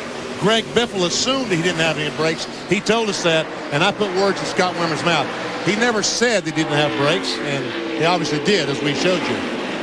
What he doesn't have this week is $2,500 he had a week ago. Yeah. That's what he got fined for that post-checkered flag altercation at Darlington that we showed you earlier in our broadcast. Wimmer driving for Bill Davis, 22nd place, about to go 1 lap down. Joe Nemechek has been overtaken by the leader and put a lap down. Michael Waltrip, a lap down. Mark McFarland has been put a lap down. Hank Parker Jr., Jimmy Johnson, Mike McLaughlin, Mark Green subbing for Larry Foyt. All these guys overtaken by Jimmy Spencer. I'm just thinking, is that tax deductible when you pay a fine? Oh, yeah, of course it is. I can write that off. I don't think NASCAR is considered a charitable organization by the IRS. Do you? I'd have to argue that. That's the cost of doing business. $2,500. That was an absolute cost of doing business. Oh, yeah, we had some contact between the 02 and the 59, and Jay Sauter still has a good race car. Unfortunately, he's many, many laps down, like 87. But he is back on the track, soldiering on for those valuable championship points. Could not possibly be a more frustrating feeling in the world to be a race driver than be out on the track 87 laps down and still feel like you got a good race car. And he does. There's no doubt that he does have a good race car. But we see the damage to the 43 car of Jay Sauter on the left side, where Greg Biffle got in the back. I think turned off turn 2 early in the race. Yeah, it was back at lap 18. Let's go back and check on that little skirmish between Ryan Newman in the 02 and Rich Bickle a minute ago in the 59. Now the 02 just went in there and slid up the track into the 59, and 59 didn't appreciate that too much, so gave a little tap. And Bickle there on pit road. Dave? And Rich's last radio communication was, I can't believe we can't go any further on fuel based on races earlier this year. But they decided they had better bring it in right now. They're going to change 4 tires and pull the left front fender out as he's had some damage there. Otherwise, Butch Lamoureux, the crew chief, told me the car has gone from tight to neutral. It's a great car and a decent stop for Rich Bickle. Spent 114 laps since he stopped. Did you see those sparks fly when he took off the right rear? Must have been a lug nut laying on the ground that he ran over and spun. I saw that earlier off somebody. Low air pressure, catching the rim on the ground? No, I think that it's lug nuts that they've taken off that's laying on the ground that the tires pick up and spin across the racetrack and shows the sparks. Kenny Wallace is on pit road getting service under the green flag. I don't know, BP. Sprague caught his tires on fire last night doing a burnout, so that might be something to be happy about. That's true. Talking about Jack Sprague, winner of the NASCAR. Oh, the leader is into a lap car. That would be Mike Wallace. No caution, and he hasn't lost the lead yet. I guarantee you, Jimmy's not very happy about that. I'd say a lap car. Mike Wallace is actually the last one on the lead lap in 18th spot. There's no clear. And with some pretty, we see the right front tire on Jimmy Spencer's car. He made some pretty good contact with Mike Wallace. When you tell these guys really rub hard, it was all the lettering leaves the tires. And we can see how black that is as compared to the right rear. And I'll guarantee you, that one car wants to get to that 4 car real bad right now, and he won't be as patient. Yeah, we can see that the brakes are a little hotter, a little redder right now than they've been all night long on the 1 car. Well, Mike's got to try and stay on the lead lap. Let's go back and take a look at it. Let's decide who is the over-aggressive party here, shall we? No, the 1 car looks like he went up the track, BP. Yeah, he just got in the corner and tried to pull a slide job, but Mike did not come down, and the 1 car, Spencer, slid up and hit him. Jeff Green on pit road. Dave? And Jeff Green now comes slowly down pit lane. While Jimmy Spencer and Mike Wallace were having that altercation on the track, they were trying to decide whether or not to come in because they were at their fuel window. Jeff says the car is loose off the corners and he's lost all front grip. And they're going to make air pressure adjustments to try to fix that for him. Jeff gives up 3rd place on the racetrack under green flag conditions to go a lap down and make that change. Greg Biffle is also on pit lane. There's Biffle. Dave? And Greg Biffle is in now, the 60 car, reporting from Greg that he is a little tight off the corner. They're going to go, and now they are going to get penalized. Held for speeding will be Greg Biffle after recovering so well from their problems earlier. Now they're going to have to wait on pit road. They're really having trouble with the right front tire now, though. And they will hold him. When they finish their stop, the official starts the 15-second penalty, and he will wait. And Biffle wants to go, but he can't go until the official says, and now he waves him by. And folks, Greg, you're guilty. Watch this as he comes down pit road. He almost... Well, that was the lap before. That was the lap before. So how much time did he lose trying to make this pit stop? Because when he finally did get down, he was speeding. That cost him 15. Watch as he comes down pit road.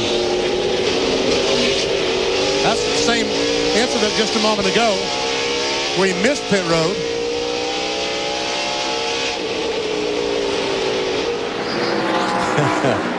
And then compounding the whole thing, as Dave was explaining, they don't start the 15-second penalty till you're done with the work on the car.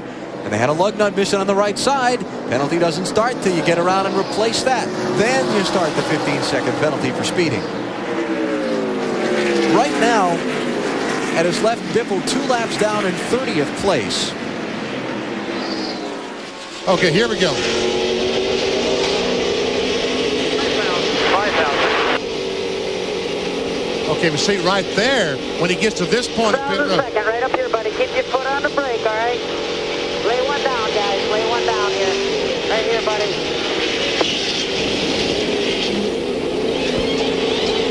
And he reminded him to keep his foot on the brake, because if you don't, when the tire changers start to put the tire on there, back on the hub, and if it rotates, you've messed up your timing, you've messed up the pit stop. Ron Hornaday's in, Dave. And he leaves now a great pit stop. He gave up third position to make that stop. He was a little bit tight getting into the corner. They adjusted that with air pressure, and this is the 7th race together. They feel this is their lucky night. Matt? Jason Keller, the 4th place car, hits pit road. Chad Smith, Peanut, jumps on that jack, races up to 57. A chassis adjustment for the 57, and he's down and away.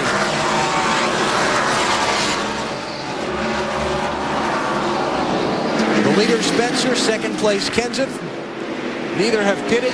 Then you've got Kevin Grubb has moved up into 3rd now after a couple of guys in front of him have pitted, but also he's passed a couple of cars lately. There goes Mark Green behind the wall. Larry Foyt decided to put Mark Green in the car this weekend after his accident last week at the Darlington Raceway. A little too sore to compete here this weekend. Larry's got some pulled muscles in his legs and lower extremities, so he decided after qualifying yesterday that he was not in shape enough to drive this week. Mark Green has been working with that team as a coach to Larry Foyt. Jeff Burton hasn't stopped yet, and he might get lapped before he does. Jimmy Spencer's right up on him. He and Bobby Hamilton Jr. in the 26th, Burton in 11th, Hamilton Jr. in 12th. Trouble, turn 4. Biffle and Jay Sauter. Payback? Possibly. And Jeff Burton went to go into the pits. He had committed himself down underneath the yellow line, and that yellow came out. And he didn't go down pit lane, but by the time he sped back up, he went down a lap. Back at lap 18, Jay Sauter got bumped from behind by Greg Biffle and crashed in turn number 2. It put Sauter behind the wall for 87 laps, getting repairs. Now the two have tangled again. And it may have finished both of their nights. Yeah, but see, Biffle was trying to move the Granger Ford. It would not move. And here we go. He's hot. Yes, he is. This is going to get interesting.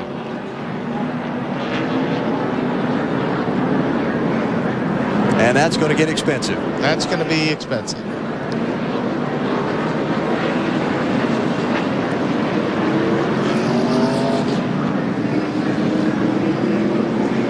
Could be another one of those long lines outside that big office trailer in the garage by the end of this evening, don't you think? Leaders on pit road, Marty. Spencer is here, a little too free getting into the corner. They put a half pound in the right front, a half pound out of the right rear. That should tighten him up. He led 192 laps here in May. Looks like he's on his way to another win here right now, and they have a little problem on the pit stop to Matt Yoakum. 2 rounds in the right rear for Ryan Newman and also 4 tires, but he did make contact trying to enter his pit box with the 66 car, Jeffrey Bedine. The 02 of Newman's finally down and away.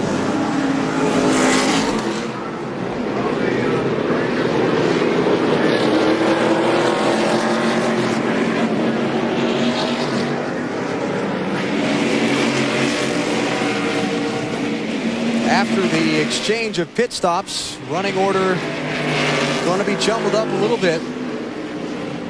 Now let's go back to this story. Let's show you the first one that happened back at lap number 18 off of turn number 2. No, that's the wreck right then. That's the crash then that Biffle is so upset about. And it's obviously that the 43 car, Jay Sauter, decided that he wanted to crash the 60 car. That's what just happened.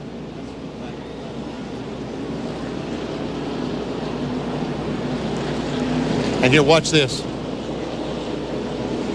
Yeah, he just turns right into turn. Biffle. Yep. I mean, that's a classic payback.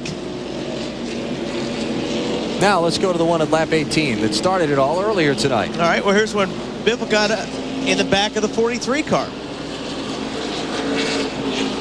And that's what started it. So, I mean, who's right and who's wrong? I mean, I can see where Jay'd be mad.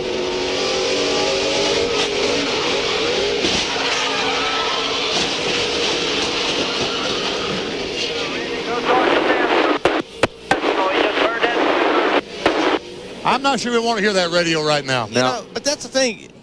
All these guys, you know, when you get in a race car, you're not a pushover. You got there for a reason.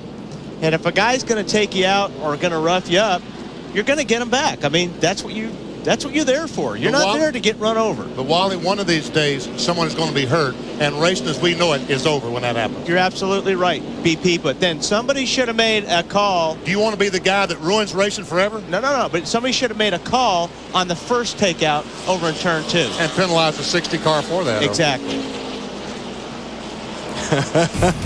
Yeah, the line at the principal's office is going to be long tonight, and you can bet somebody's wallet's going to be lighter coming this week.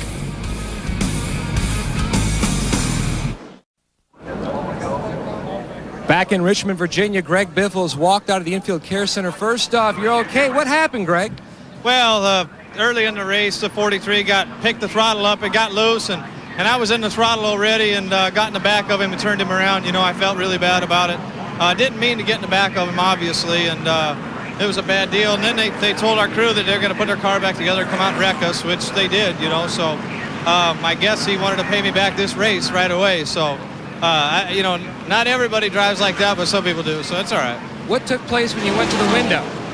Oh, I was just asking him what had happened there, you know, and it was pretty obvious. I didn't know he'd make it that obvious because people get, you know, in trouble for doing it that obvious. But, you know, in the corner and it pushes up a little and gets the guy, that's different. But, you know, it was, that's just racing. Any confrontation at the car? Oh, a little bit. You know, we exchanged words, but, you know, we'll just see what happens.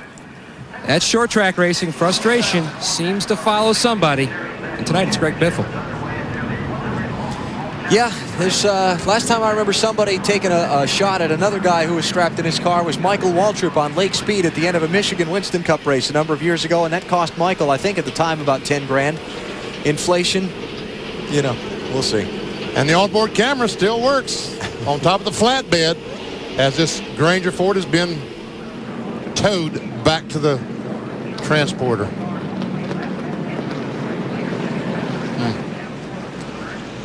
Now, the caution coming out in the middle of green flag pit stops has jumbled up the running order. We'll reset it for you and get ready to go back racing. All right, well, let's wave that commercial break off because they're going to give him the 1 to go signal here. Sounds good to me. There we go. We'll stick around for the restart. Matt Kenseth is now the leader. Spencer is second. Kevin Grubb third. Jeffrey Bodine fourth. And Johnny Sauter is fifth. Let's get an update from Marty. Well, what a tremendous break that caution was for Jimmy Spencer. He was not scheduled to come in until lap 191, and when he came down pit road, he ran out of fuel. They would have run out of fuel while leading on the racetrack under green flag racing had that caution not come out. And that's also why the pit stop took a little longer. Back upstairs to you, Alan. Well, that is a good break. So Spencer is second. There are a couple of cars on the tail end of the lead lap in front of Matt Kenseth. You've got Jeff Green, Ron Hornaday. Those two in front of Kenseth are on the tail end of the lead lap. They pitted under green. The yellow came out, caught him a lap down. They stayed on the track when the other leaders pitted.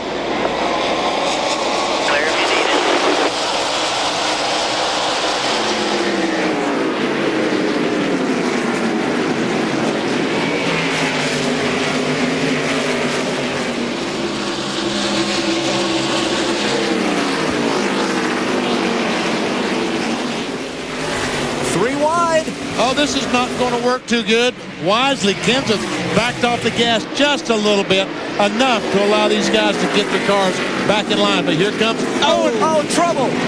Jeff Green went up the track, then Hornaday hit him. Caution's out. Neither one of them is going to get their laps back. Jason Keller going to get back on the lead lap, as is Scott Wimmer. Wimmer's going to get back one of 2 laps he was down. All right, let's take that commercial break here. Replays and restarts when we come back on TNT.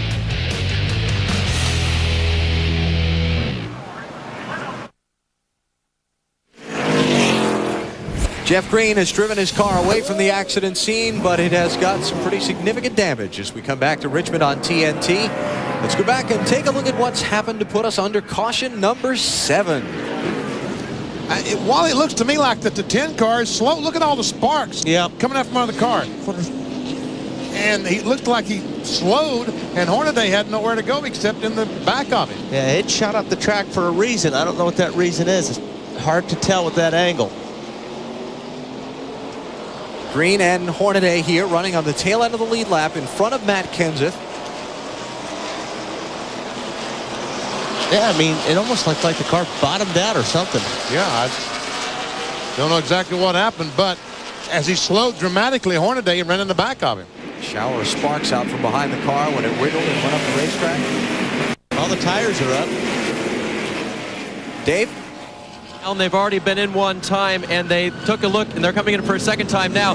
They changed 4 tires, and the pace car was coming back around. They almost didn't beat him back out because while they were working on the left front to get it all banged out, they left the tire behind the wall. And the guy said, where's the left front tire, when they changed it? So they got it on, got him back out, and he hasn't lost the lap yet. And now they're going to go green. So they're going to try to fix it best they can and get Jeff back out there. Back under green.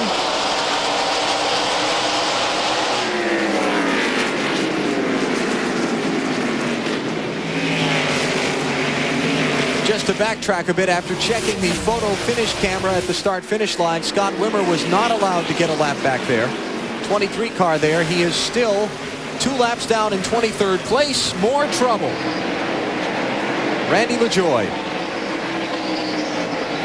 Caution flag, once again, is out. Number 8. And I tell you, when the right front tire doesn't roll, they have hit the wall pretty doggone hard. See, the left front tire is rolling. Not very pretty is it rolling. But is that why he hit the wall to begin with? Did the left front tire go down, possibly? That could very well be. And we see a lot of rubber or contact around the left front, so maybe someone got in the left front. Let's see if we can see if someone did get in the left front. Here's a 20 car. Yeah, no? Look, yeah, but look at the left front tire. It's down. Flat. It's flat. Normally, when you hit like that, with that angle and that right front being crushed in there, like you said, it's usually a tire going down. Good call there, Wally. How about that? Something happened in front of him to set this all off. Wow. Man, look at the sparks fly. And Randy saw all that coming. There's nothing he could do about it.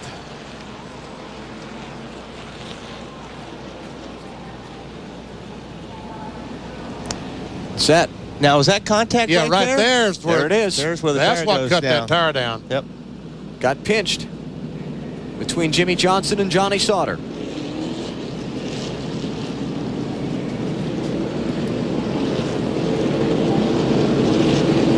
This is on board Chad Little. Watch this. Still inside.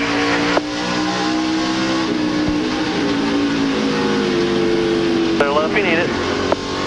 Stay low there. Stay low. Stay low. Good to see Randy out of his car and having a look around. Meantime, finishing up some earlier business, let's go to Matt. Al, we've caught up with Jay Sauter. First off, Jay, Greg Biffle said that you went back out to wreck him on purpose. True or false? Nah, that's not true. Tell you what, we had a good car here tonight. Quality Fireman Country should be proud. The car ran fast, got turned around early and hit the fence, and went back out and was running strong, but we think the panhard bar broke or something. I mean, unfortunate, but that's the way racing is at Richmond. Surprised what took place at the car? Well, yeah, he's kind of a hothead, so I just let him have his say and throw his fist, and it'll all be good. That's Jay Sauter back here in the garage. Okay. Well, long after this race is over tonight, they'll all be meeting in the big blue trailer in the NASCAR Busch Series garage, and they'll have their say. And then NASCAR will have its say probably the first part of next week, and we'll see what it's going to cost them all, if anything. 46 laps to go. Is there a full moon out tonight?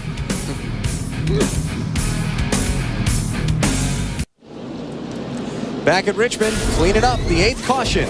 The Autolite Fram 250. Jimmy Spencer, Benny Parsons, you got me? Yeah, Benny, what's up? Well, you tell me there's one to go, and there's a guy up there named 17 car, Matt Kenseth, looks awfully good. Can you beat him? I like racing against Matt. You know, he's a good racer. I'm worried a little bit about the lap cars right now. They're all trying to get back on the lead lap. I don't blame them. I got a good car in this yellow freight, baby, and I'm looking forward to this restart in the last 50 laps. Well, get ready, because they're going a half a lap from now. Yeah, okay, but we'll talk to you later, buddy. Thanks. Jimmy Spencer running second. He's led 127 of the 206 laps that have been completed so far tonight. Leader up, give yourself a good start. Let's get a quick update on Jeff Green, involved in this most recent caution, Dave. And they're talking points, Alan. They know they have to get out there and complete this thing. They're 2 laps down now, but they fixed it well, they think. And they put bungee cords and tape all over it, and believe they have it pulled out to where he won't have any tire rub. He's 2 laps down. In 28th spot is Jeff Green.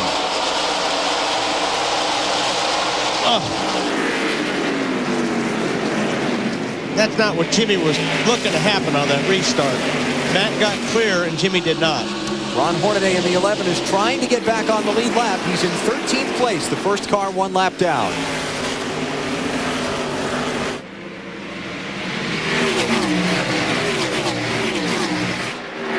But Jimmy Spencer clears that 11 car going in 1. And Matt Kenseth, just the same thing that happened to the 10 car a moment ago. He goes down the corner and the car goes straight. 3 cars went up the racetrack. Kenseth, Kevin Grubb, and then Bobby Hamilton Jr. hit the wall. Caution's out. I wonder if there's oil or something. Good possibility. And Hornaday gets his lap back. I don't know if Wimmer did or not. Spencer rolled out of the throttle a lot to give those guys a chance. He almost stacked up the field behind him after the start-finish line.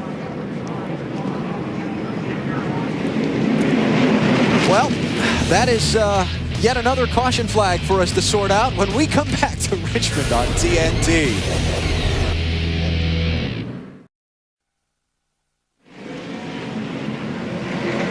Back at Richmond International Raceway, caution number 9 is waving.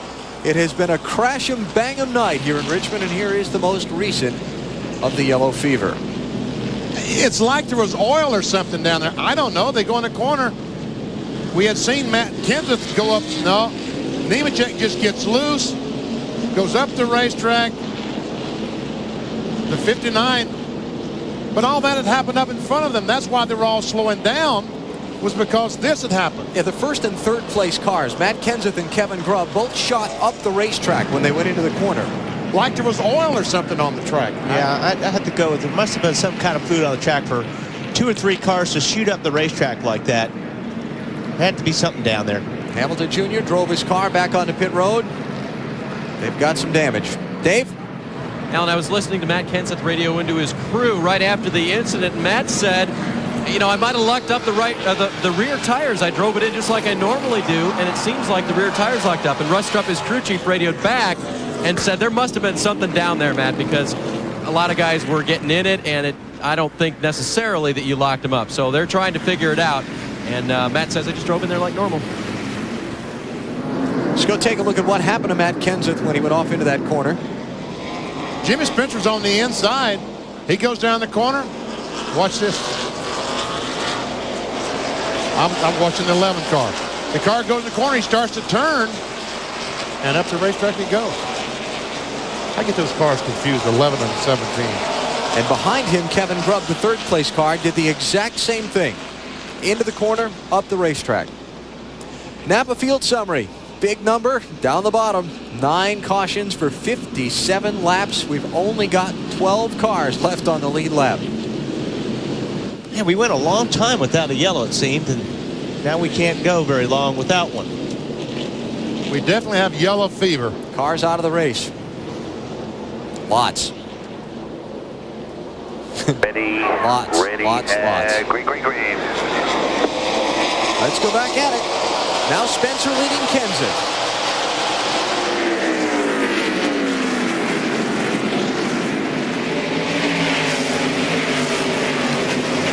And that was smart for Jimmy to let Hornaday get his lap back, because now he doesn't have to deal with them on these restarts.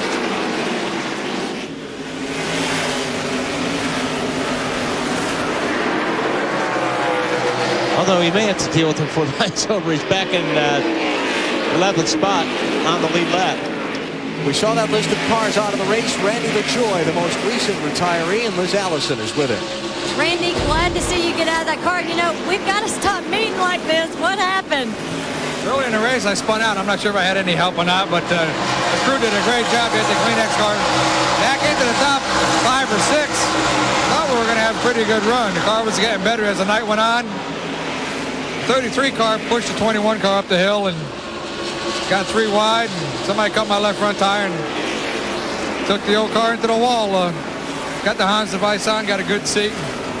We're pretty good, but it's too bad for the Kleenex Chevy. I mean, we need a good run. We ain't had a top 10 since July. Jesus, we'll get one. Head over. Trying to shake that bad luck, Marty. Well, as Bobby Hamilton Jr. still sits on pit road trying to fix the right front suspension damage. One of the pieces that was broken was the right front shock. He now has a new right front shock on, but this is the old one, and that won't work, guys. Completely compressed and completely broken as well. No, that's not going to absorb much. Not going to be much of a shock absorber. This 2 car there of Kevin Harvick, he is now 3 laps down, but he's in 28th position, so he has gained several spots since he came back out. All of the cars that have gotten taken out of the race and the cautions and things have really jumbled up the running order. You've got Spencer and Kenseth the first 2. Then from on back, Jeffrey Bodine is up to 3rd. Johnny Sauter is 4th. Chad Little is 5th. Kevin Grubb is there trying to get that spot from him in 6th. That's Grubb in the 37. This is Hank Parker Jr. And this is Mark McFarland, the 20 car that he's following, talking about Hank Jr. Can't believe that camera's lasted all night. Yeah, after all the wrecks we've had. Jeff Burton there in the 9 car, the bright green one. He's in 7th place. 8th place car is the 98 of Elton Sawyer. It's the bright red machine. Still there. Still there. Actually, he's just lost that spot. Ryan Newman has gone by him in the 02. So that'll be Newman in 8th, Sawyer in 9th. Mike Wallace is 10th. Then Hornaday and David Green are the final 2 cars on the lead lap. Just 12.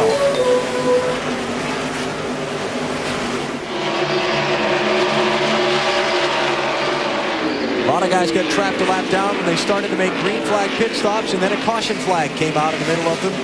Jeff Green, Jason Keller, Jimmy Johnson, all caught a lap down. Rich Bickle trapped a lap down by that. Tony Raines. Whoa! All right, inside. Another one. Mike McLaughlin. No caution. Staying under green. For now.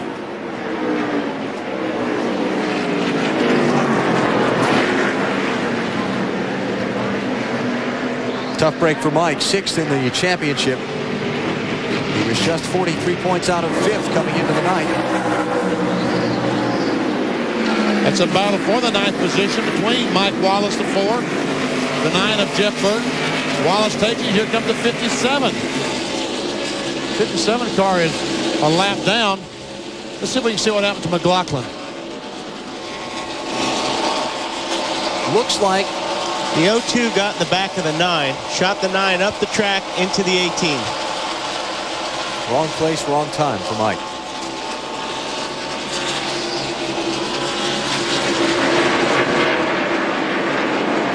That's too bad. Like I said, it doesn't take much. You're on the edge here so much. Just one little shove,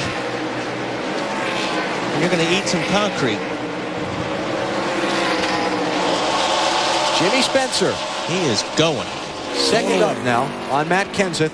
Boy, what a big moment in the race that was. Kenseth gets the lead on the exchange of pit stops from Spencer. And before we find out whether Spencer's going to be able to race him back around, they go off into turn 1, and Kenseth, it sure appeared like, hit something on the racetrack. Oil, water, brake fluid, who knows what.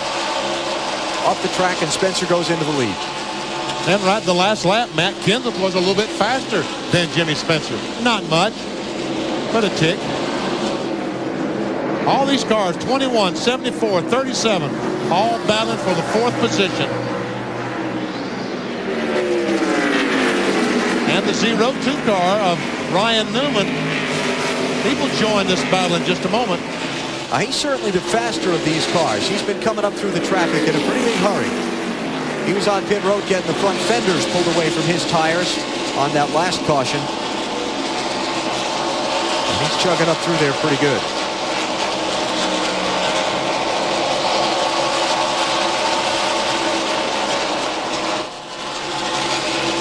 Johnny Sauter in the 21, making his Busch Series debut for Richard Childress Racing.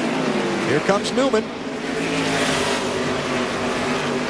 Remember that Kevin Harvick is not on the lead lap. He's 3 laps down, 27th place.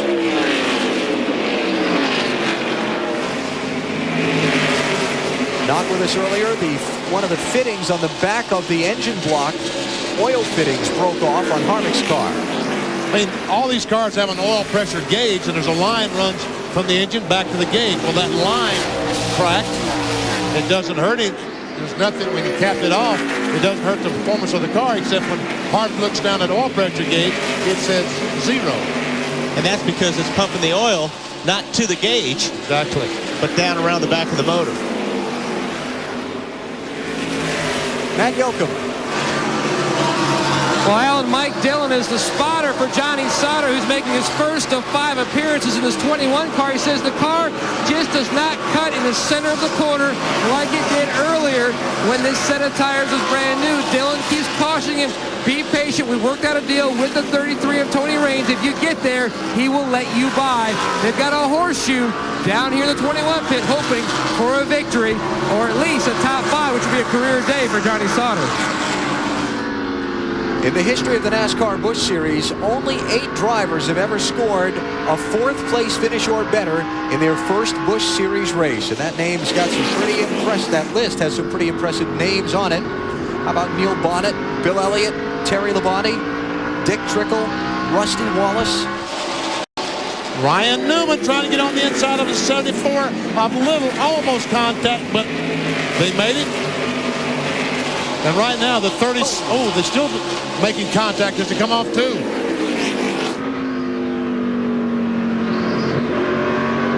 Hank Parker Jr. once again watching all this. His camera's on the front bumper of his car. The 37 car now, he has the position that he wants on the outside of the 21. Marty? Yeah, how about the run for this guy, the local kid, Kevin Grubb? You know, they finished 32nd at Darlington, and before that, they were just on a terrific run. They'd gotten up to 11th in points. Now they've fallen back down to 13th in points. And in the last 2 fall races here, Kevin Grubb has finished 5th, and now he just made the pass for 4th. Would love to do a little bit better than that. He's got a ways to go before he can catch the 3rd place car. Jeffrey Bodine is a couple of seconds ahead of this group. He's out in some pre-racetrack, Bodine is. Then you get back to this tangle. Here comes Newman. Again looking on Chad Little. Little smoke there. Chad Little fights back.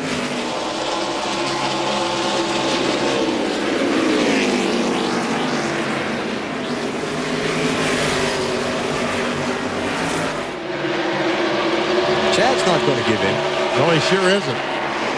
That's another car that the last few races has really come on, the 74 car, Chad Little.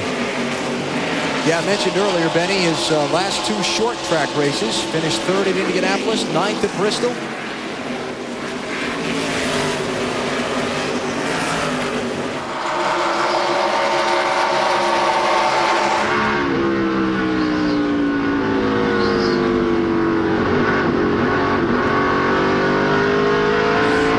Into the throttle there.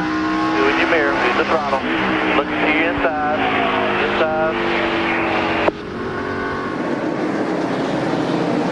Looked like Newman just caught the left sides on the flat apron there. See it kind of throw the car on the big wiggle? Use him as a pick. Yeah, his car looks like it's a little bit tight getting up off the corners, and that's why he's having a hard time getting around the 21. He's kind of trying high, trying low, but he just can't get the car to cut through the center.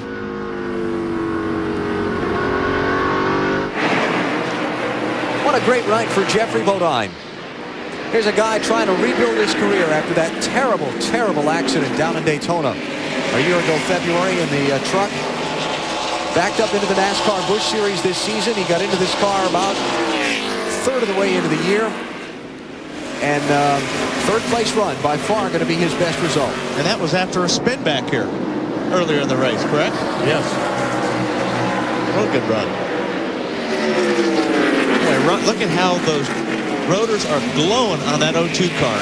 He's using some brakes now, trying to come inside that 74 car and not take him out. That's what the brakes are doing, trying not to slide up and hit the 74. But that time he did slide up, almost made contact. Boy, it's hard to get off turn 4 like that on the bottom and drive up even with somebody down the straightaway, especially as tight as his car looks. Up front, Jimmy Spencer is feeling some heat. Matt Kenseth is trying to reel him in. Well, he was. 5 laps to go this time by. Got the same lead. Okay. No pressure. That's one on me. He went by the 52 car that looks just like Kenseth's. Well, there you go. Now you understand what I've been going through with 11 in the 17 all night. Spencer trying to sweep here at Richmond. He led 192 of the 250 laps back in the May race here. Got the lead when Kenseth slipped up the racetrack in turn number 1. And now he's just 4 laps away from the checkered flag. There's Kenseth.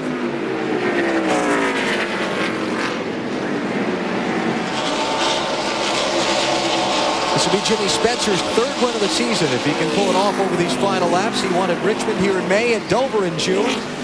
He's run 12 races in this car. He's led 6 of them. And his last 4 finishes here at Richmond in a Busch Series car, 3rd, 9th, and 1st. We said at the top of our show, would tonight be a night of paybacks? Pretty fair to say yes. We've certainly seen some. Would the Winston Cup drivers dominate the finishing order? First 2. First 2. And a 3rd with a lot of experience. And would the track surface be an issue in turn 1? I don't know what's caused those cars. We've seen a couple of guys go down the corner and just all of a sudden go up the hill. Now, what has caused that, I'm not sure. Here's 3rd place. Kevin Grubb is caught Bodine. What a great run for Grubb. What might he have done if he hadn't slipped up there like Kenseth did in the late going? Yeah, it really cost both those cars on that restart. Final lap for Jimmy Spencer. Half a lap to go. He started 3rd. He's coming to his 12th career victory in the NASCAR Busch Series. The season sweep at Richmond for Jimmy Spencer.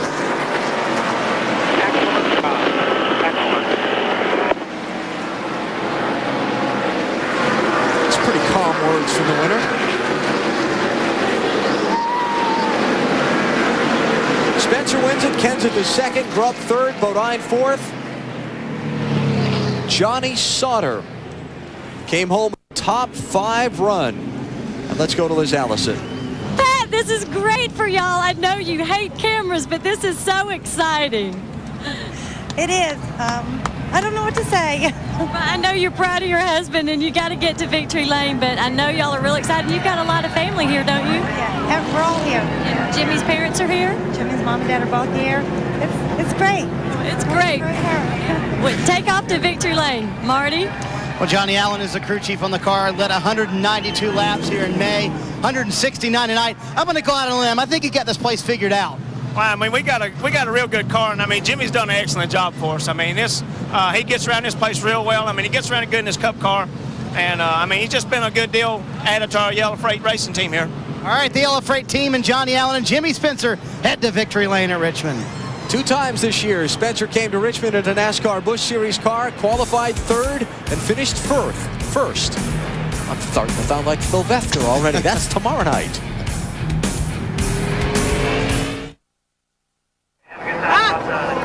Back at Richmond, the MBNA Winner's Circle is about to be celebrated by Jimmy Spencer. He and company have rolled in, and let's go there now.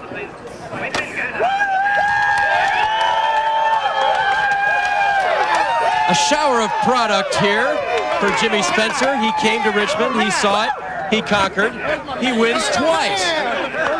And now he gets the congratulations of all his team. Jimmy, man, kicking their butt twice in 1 year. That's pretty good stuff. It is. I'm looking forward. James Finch is the son of a gun. he made us pork this car since we won with it at Richmond, and he says, you boys can't race that nowhere except Richmond. So now he might let us run it at Phoenix or somewhere, but I'll tell you, the yellow freight car just ran really, really well. The Chevy power plant Hutter, awesome. He told me he had a better motor, a lot better than it was last time. Had a ton of forward grip up off. Just really, really was an awesome car all night long. Good year, fantastic tire, really good race team. And thanks for all the yellow people out there for supporting us. It means a lot to us. Now, how about tomorrow night, now that you've had this great car? Can the 26 do the same, and did you learn anything out there that'll help it?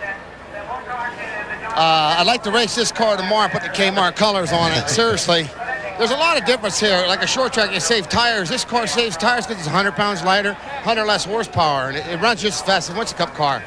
But all in all, you know, my Kmart car's running pretty good. You know, should have 2 top 5s in a row. Bristol had a little problem.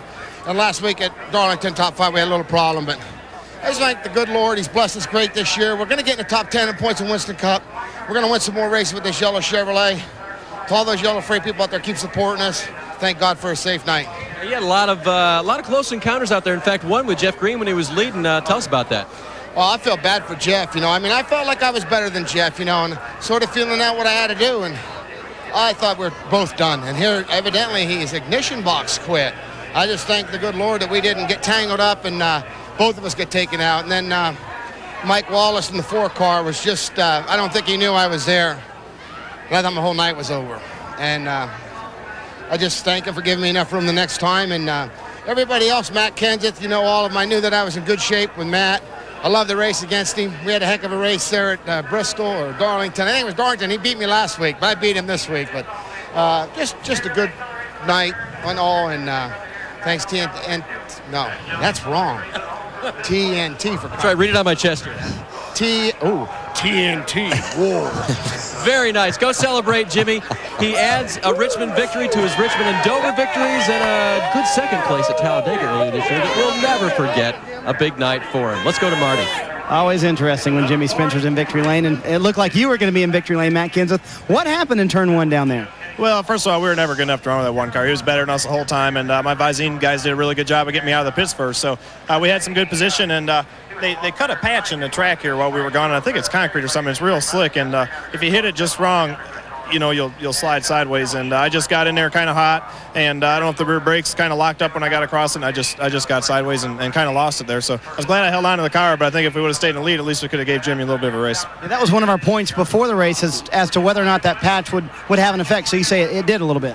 Well, I think so. I didn't even know it was there until happy hour last night. I never even really noticed it, and it's really slick. It's like a garage floor slick, so you got pretty good traction, and if you go straight across, it doesn't bother you, but if you go at an arc across it, you know, the front tires will slide, and then the rear tires will slide, and I got off there, you know, the wrong way, and the rear tires slid across there and kind of messed up there. So it was a good run for us. Like I said, the one had us covered, and happy to be second. All right, 4th here in May, and second tonight is Matt Kenseth. Now let's go to Matt Yoakum. And point leader Kevin Harvick, 27, 3 laps down. This place has your number, doesn't it? We have a fast car every time. I don't know if we had anything to beat that one car, but I think we had the second or third best car.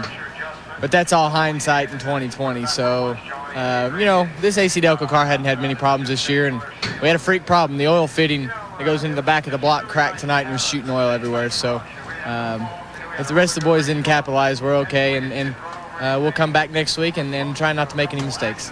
Did you learn anything about tonight's race that you can carry over to tomorrow night? Well, I can't tell you that. There's too many people watching TV, but I think we did. Trust me, they've all gone to bed over in the motor coach lot. Okay. I bet you Skinner's still awake. I mean, the sealer's gone off the bottom, so the groove's going to move up, and it's probably going to move up higher tomorrow, so we'll just have to see what happens. I mean, it's a lot of fun to race here at Richmond, but just wasn't our night. Now, we didn't see a lot of temper out of you tonight, but we've seen a lot of tempers out of a lot of other people. It seems like after Darlington, we couldn't pick a better place to see something like that at another short track. Yeah, I know how much it cost me to not even get to throw a punch, so I hear there were some punches thrown, so I'd expect NASCAR to make their fine bigger than mine. You're looking a little light in the wallet, by the way. I made up for it last night. And by the way, what's this Power Ranger line? You look good. Is makeup doing all right? Snyder wears makeup, not me. Oh. He's got more of a feminine attitude. Go Power Rangers. I think we've had enough of Kevin Harvick tonight. We'll see him tomorrow night for 400 laps. Alan? Yeah, okay, he's back to happy Harvick here. Final results from tonight's NASCAR Busch Series race. Kevin Grubb, 3rd consecutive top 5 in this September Richmond race. And they said that Johnny Sauter would be tickled with a top 10 finish. Guess what? A 5th place his first race. Another top 10 for Elton Sawyer. David Green, 12th place run, last one on the lead lap. Jason Keller, because he got trapped a lap down by that caution coming out, cost him a chance to gain some more points on Harvick. And Mark McFarland finishes the lap down in 20th tonight. There's Harvick back in 27th place.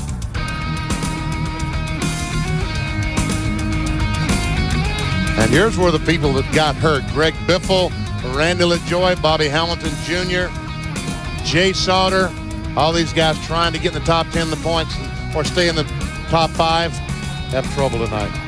Big attrition tonight. Only 31 of the 43 starters finished. That's a high rate of cars dropping out for a NASCAR race these days. Let's take a break here. We'll come back with more post-race coverage in just a moment. Jimmy Spencer has won at Richmond.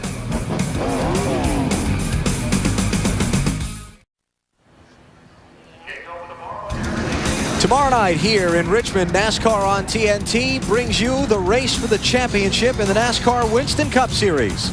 It's the Chevrolet Monte Carlo 400 with the Looney Tunes. Jeff Gordon is on the Bud pole. It starts at 7:30 Eastern Time. Tomorrow night, NASCAR on TNT. Gordon, Rusty Wallace, Sterling Marlin, Jeff Burton, and Ward Burton, the top 5. Bobby Labonte starts 6th, Dale Earnhardt Jr. 8th. That's tomorrow night here in Richmond. Championship standings for the NASCAR Busch Series. Kevin Harvick lost 42 points tonight. All things considered, not too bad. And Jeff Green moved into the 3rd position in the NASCAR Busch Series points. Greg Biffle falling a spot and losing some ground. Speaking of Jeff, he's with Matt. Alan, Jeff Green unofficially climbs back into 3rd in points. 22nd place finish. Jeff, how would you describe your night? Pretty rough, I guess. Our Nesquik Ford was awesome. You know, I don't know if we could ever beat Jimmy or not. He was pretty good, but we were as good as he was. And it's just, you know, we had to pit on the green there because of fuel mileage, and the caution come out like always and put us a lap down.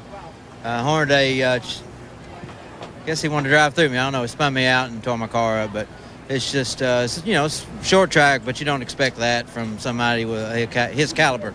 See what happened. I don't know. You know, it's just a tough night, but we had potential to be a lot better, and I hate it for my guys.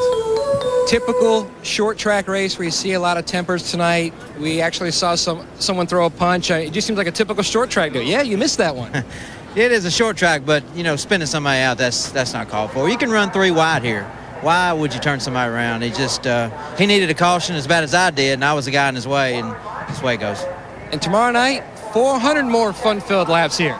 Well, our OS Chevy's awesome, man. We was the fastest in happy hour, and I'm looking forward to that. We just a little bit free this afternoon, so hopefully that'll be good for tomorrow night. 400 laps, but you've got 43 very experienced drivers, so I'm looking forward to it tomorrow night. That's Jeff Green, 22nd tonight here at Richmond. I think Hornaday's getting a bad rap on that one, BP. What do you think? I think you're right, Wally, because here we go down the corner, and all of a sudden it looked like that, I don't know, that the 10 car slowed for some reason. It was very, very high on the racetrack. I don't know. Well, whatever got Jeff Green up the hill, Hornaday was up there with him. Yeah, exactly. And, you know. I can't believe you chased him that far to spin him out, can you? Yeah. And then that got his and then he didn't get his lap back. It's been a wild night. We had 9 cautions for 59 of the 250 laps. And we're going to go back and show you all those wrecks. The hits just keep on coming. We got enough time to do that? Yeah, we do. Right after this on TNT.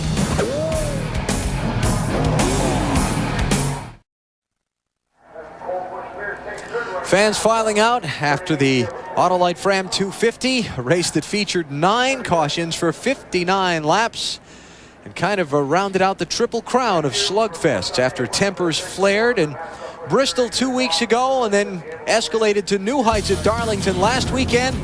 Might have even taken that a step farther here tonight. You ready for the hit parade, BP? I'm ready. Here we go. Number 1 on our top 9 list. Lap 18, Greg Biffle into Jay Sauter, turn 2.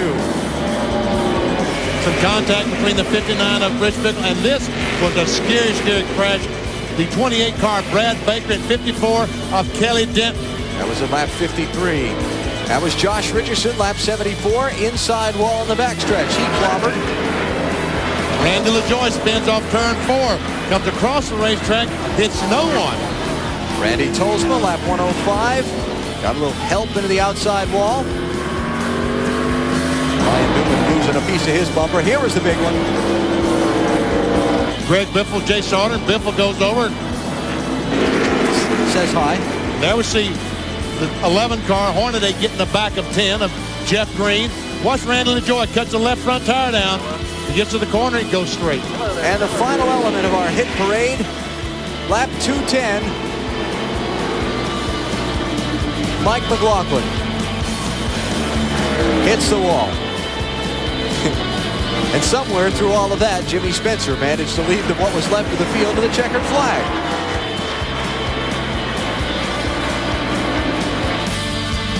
Jason Keller, second in points. Could have gained a lot more ground than he did tonight. Matt?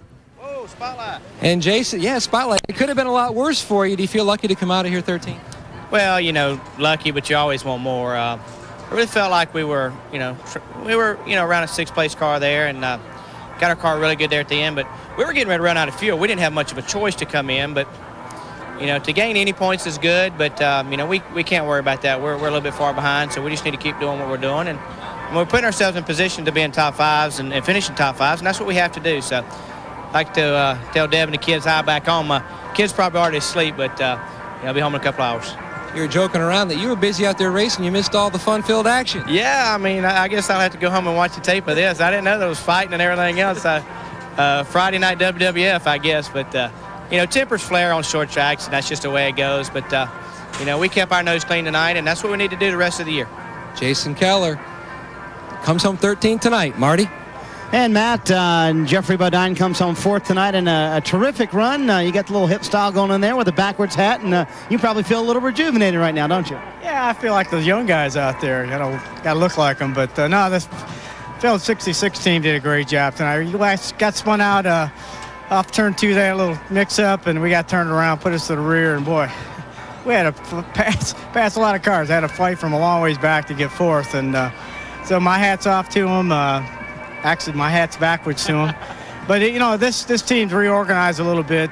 Scotty Welliver's still an owner, and then Wayne Jessel came on board and with gasoline alley engines, and it's really helped the team, and it's going to help it from here on out. For you guys, it's been kind of a struggle since you've been in the car, honestly. Only the second top 10. What's this going to do for this race team?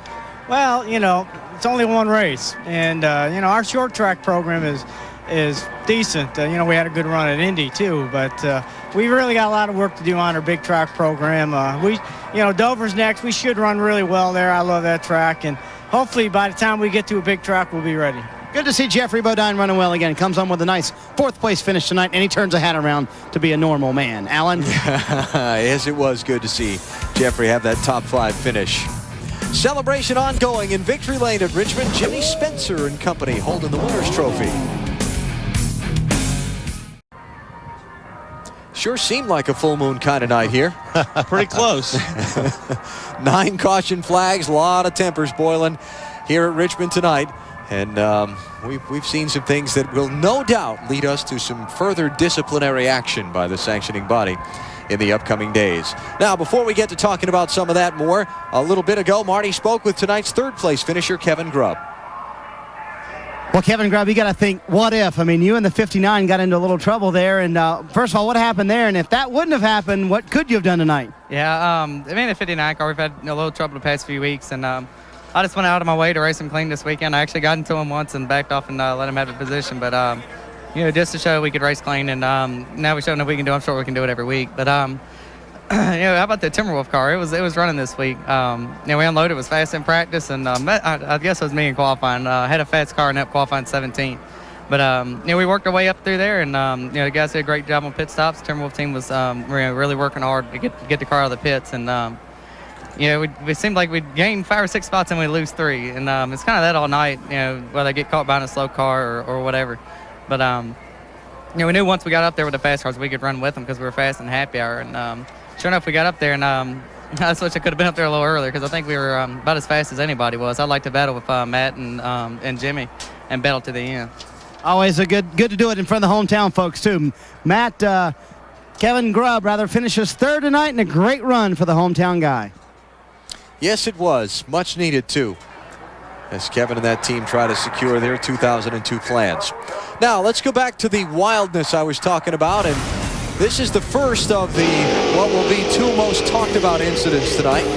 Greg Biffle, the 60 car, gets in the back of Jay Sauter in 43. There we see it. He clearly gets in the back of him, spins around, the 43 car gets in the wall. Then, at 184. After Sauter spends 87 laps in the garage getting repairs made. And he just turns right into the 60 car.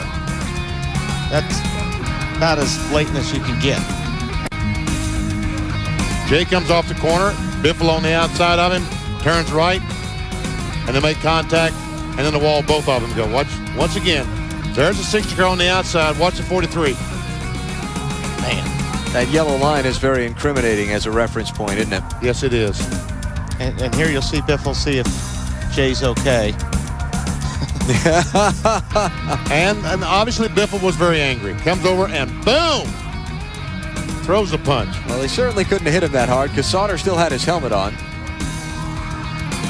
Always leave your helmet on. Yeah.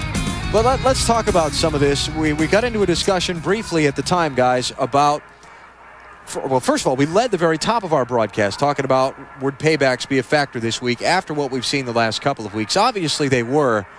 But you're talking about guys racing over 100 miles an hour and getting paybacks. But the paybacks we're talking about were from last week or a couple of weeks ago. I don't think any of those really counted. But tonight, if something happened, boom, they repaid before the night was over. Got repaid before the night was over in the case with Biffle and Jay Sauter. Yeah, well, you know, if you're going to go in the garage area and get your car back together so you can go finish the job out that night, I don't think anybody's looking for that kind of payback. So, but, you know, there's got to be, you know, in a driver situation, you put yourself in Jay's shoes. He felt like he was done wrong and nothing was done about it. But that doesn't give him the right to go out and do what he did. And that was, you know, you can talk about broken panhard bars all you want. That was pretty blatant what happened. Kevin Harvick and Chad Little got in kind of a wrestling match in the garage area after the Darlington race last Saturday. Cost Harvick 10 grand and Chad 5. So what's that going to cost Greg Biffle? It's going to cost him plenty. There's no doubt about it. Will he sit? Will he be suspended? He might.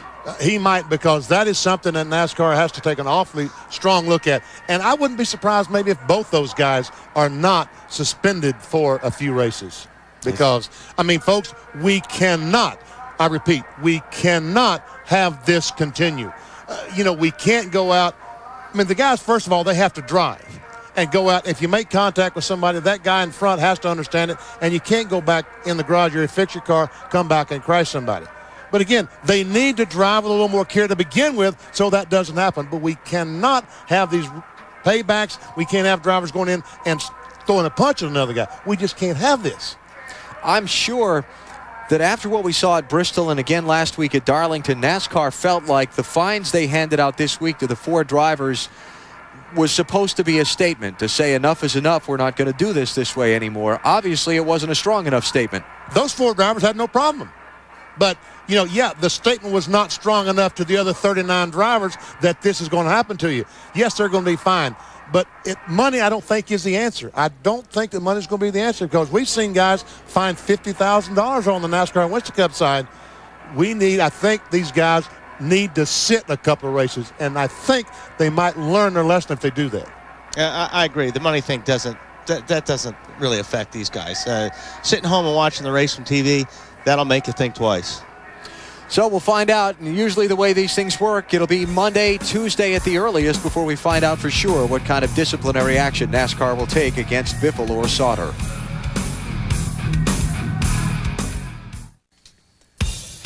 NASCAR Busch Series Racing from Richmond on TNT is brought to you by Dr. Pepper and your local Dr. Pepper bottler. Dr. Pepper makes the world taste better. By General Nutrition Centers. Visit one of GNC's 4,500 stores nationwide to help you live your best life. GNC, live well. and by Goodyear, who reminds you to take all of life's journeys on the wings of Goodyear. Coming up next, get into the drama of the Goodwill Games. We'll head to Brisbane, Australia for more competition next right here on TNT. Tomorrow night, 7:30 Eastern Time, NASCAR on TNT continues with the Winston Cup Series Chevy Monte Carlo 400 with the Looney Tunes. Going to be a great race. I don't know if we'll see as much wildness as we've seen tonight, but we'll sure see a lot of side-by-side competition, that's for sure. Here's the starting lineup for tomorrow night's race. It'll be Jeff Gordon and Rusty Wallace, couple of former winners here on the front row. Back in row 4, Casey Atwood, great run. Dale Earnhardt Jr. was very, very good in practice.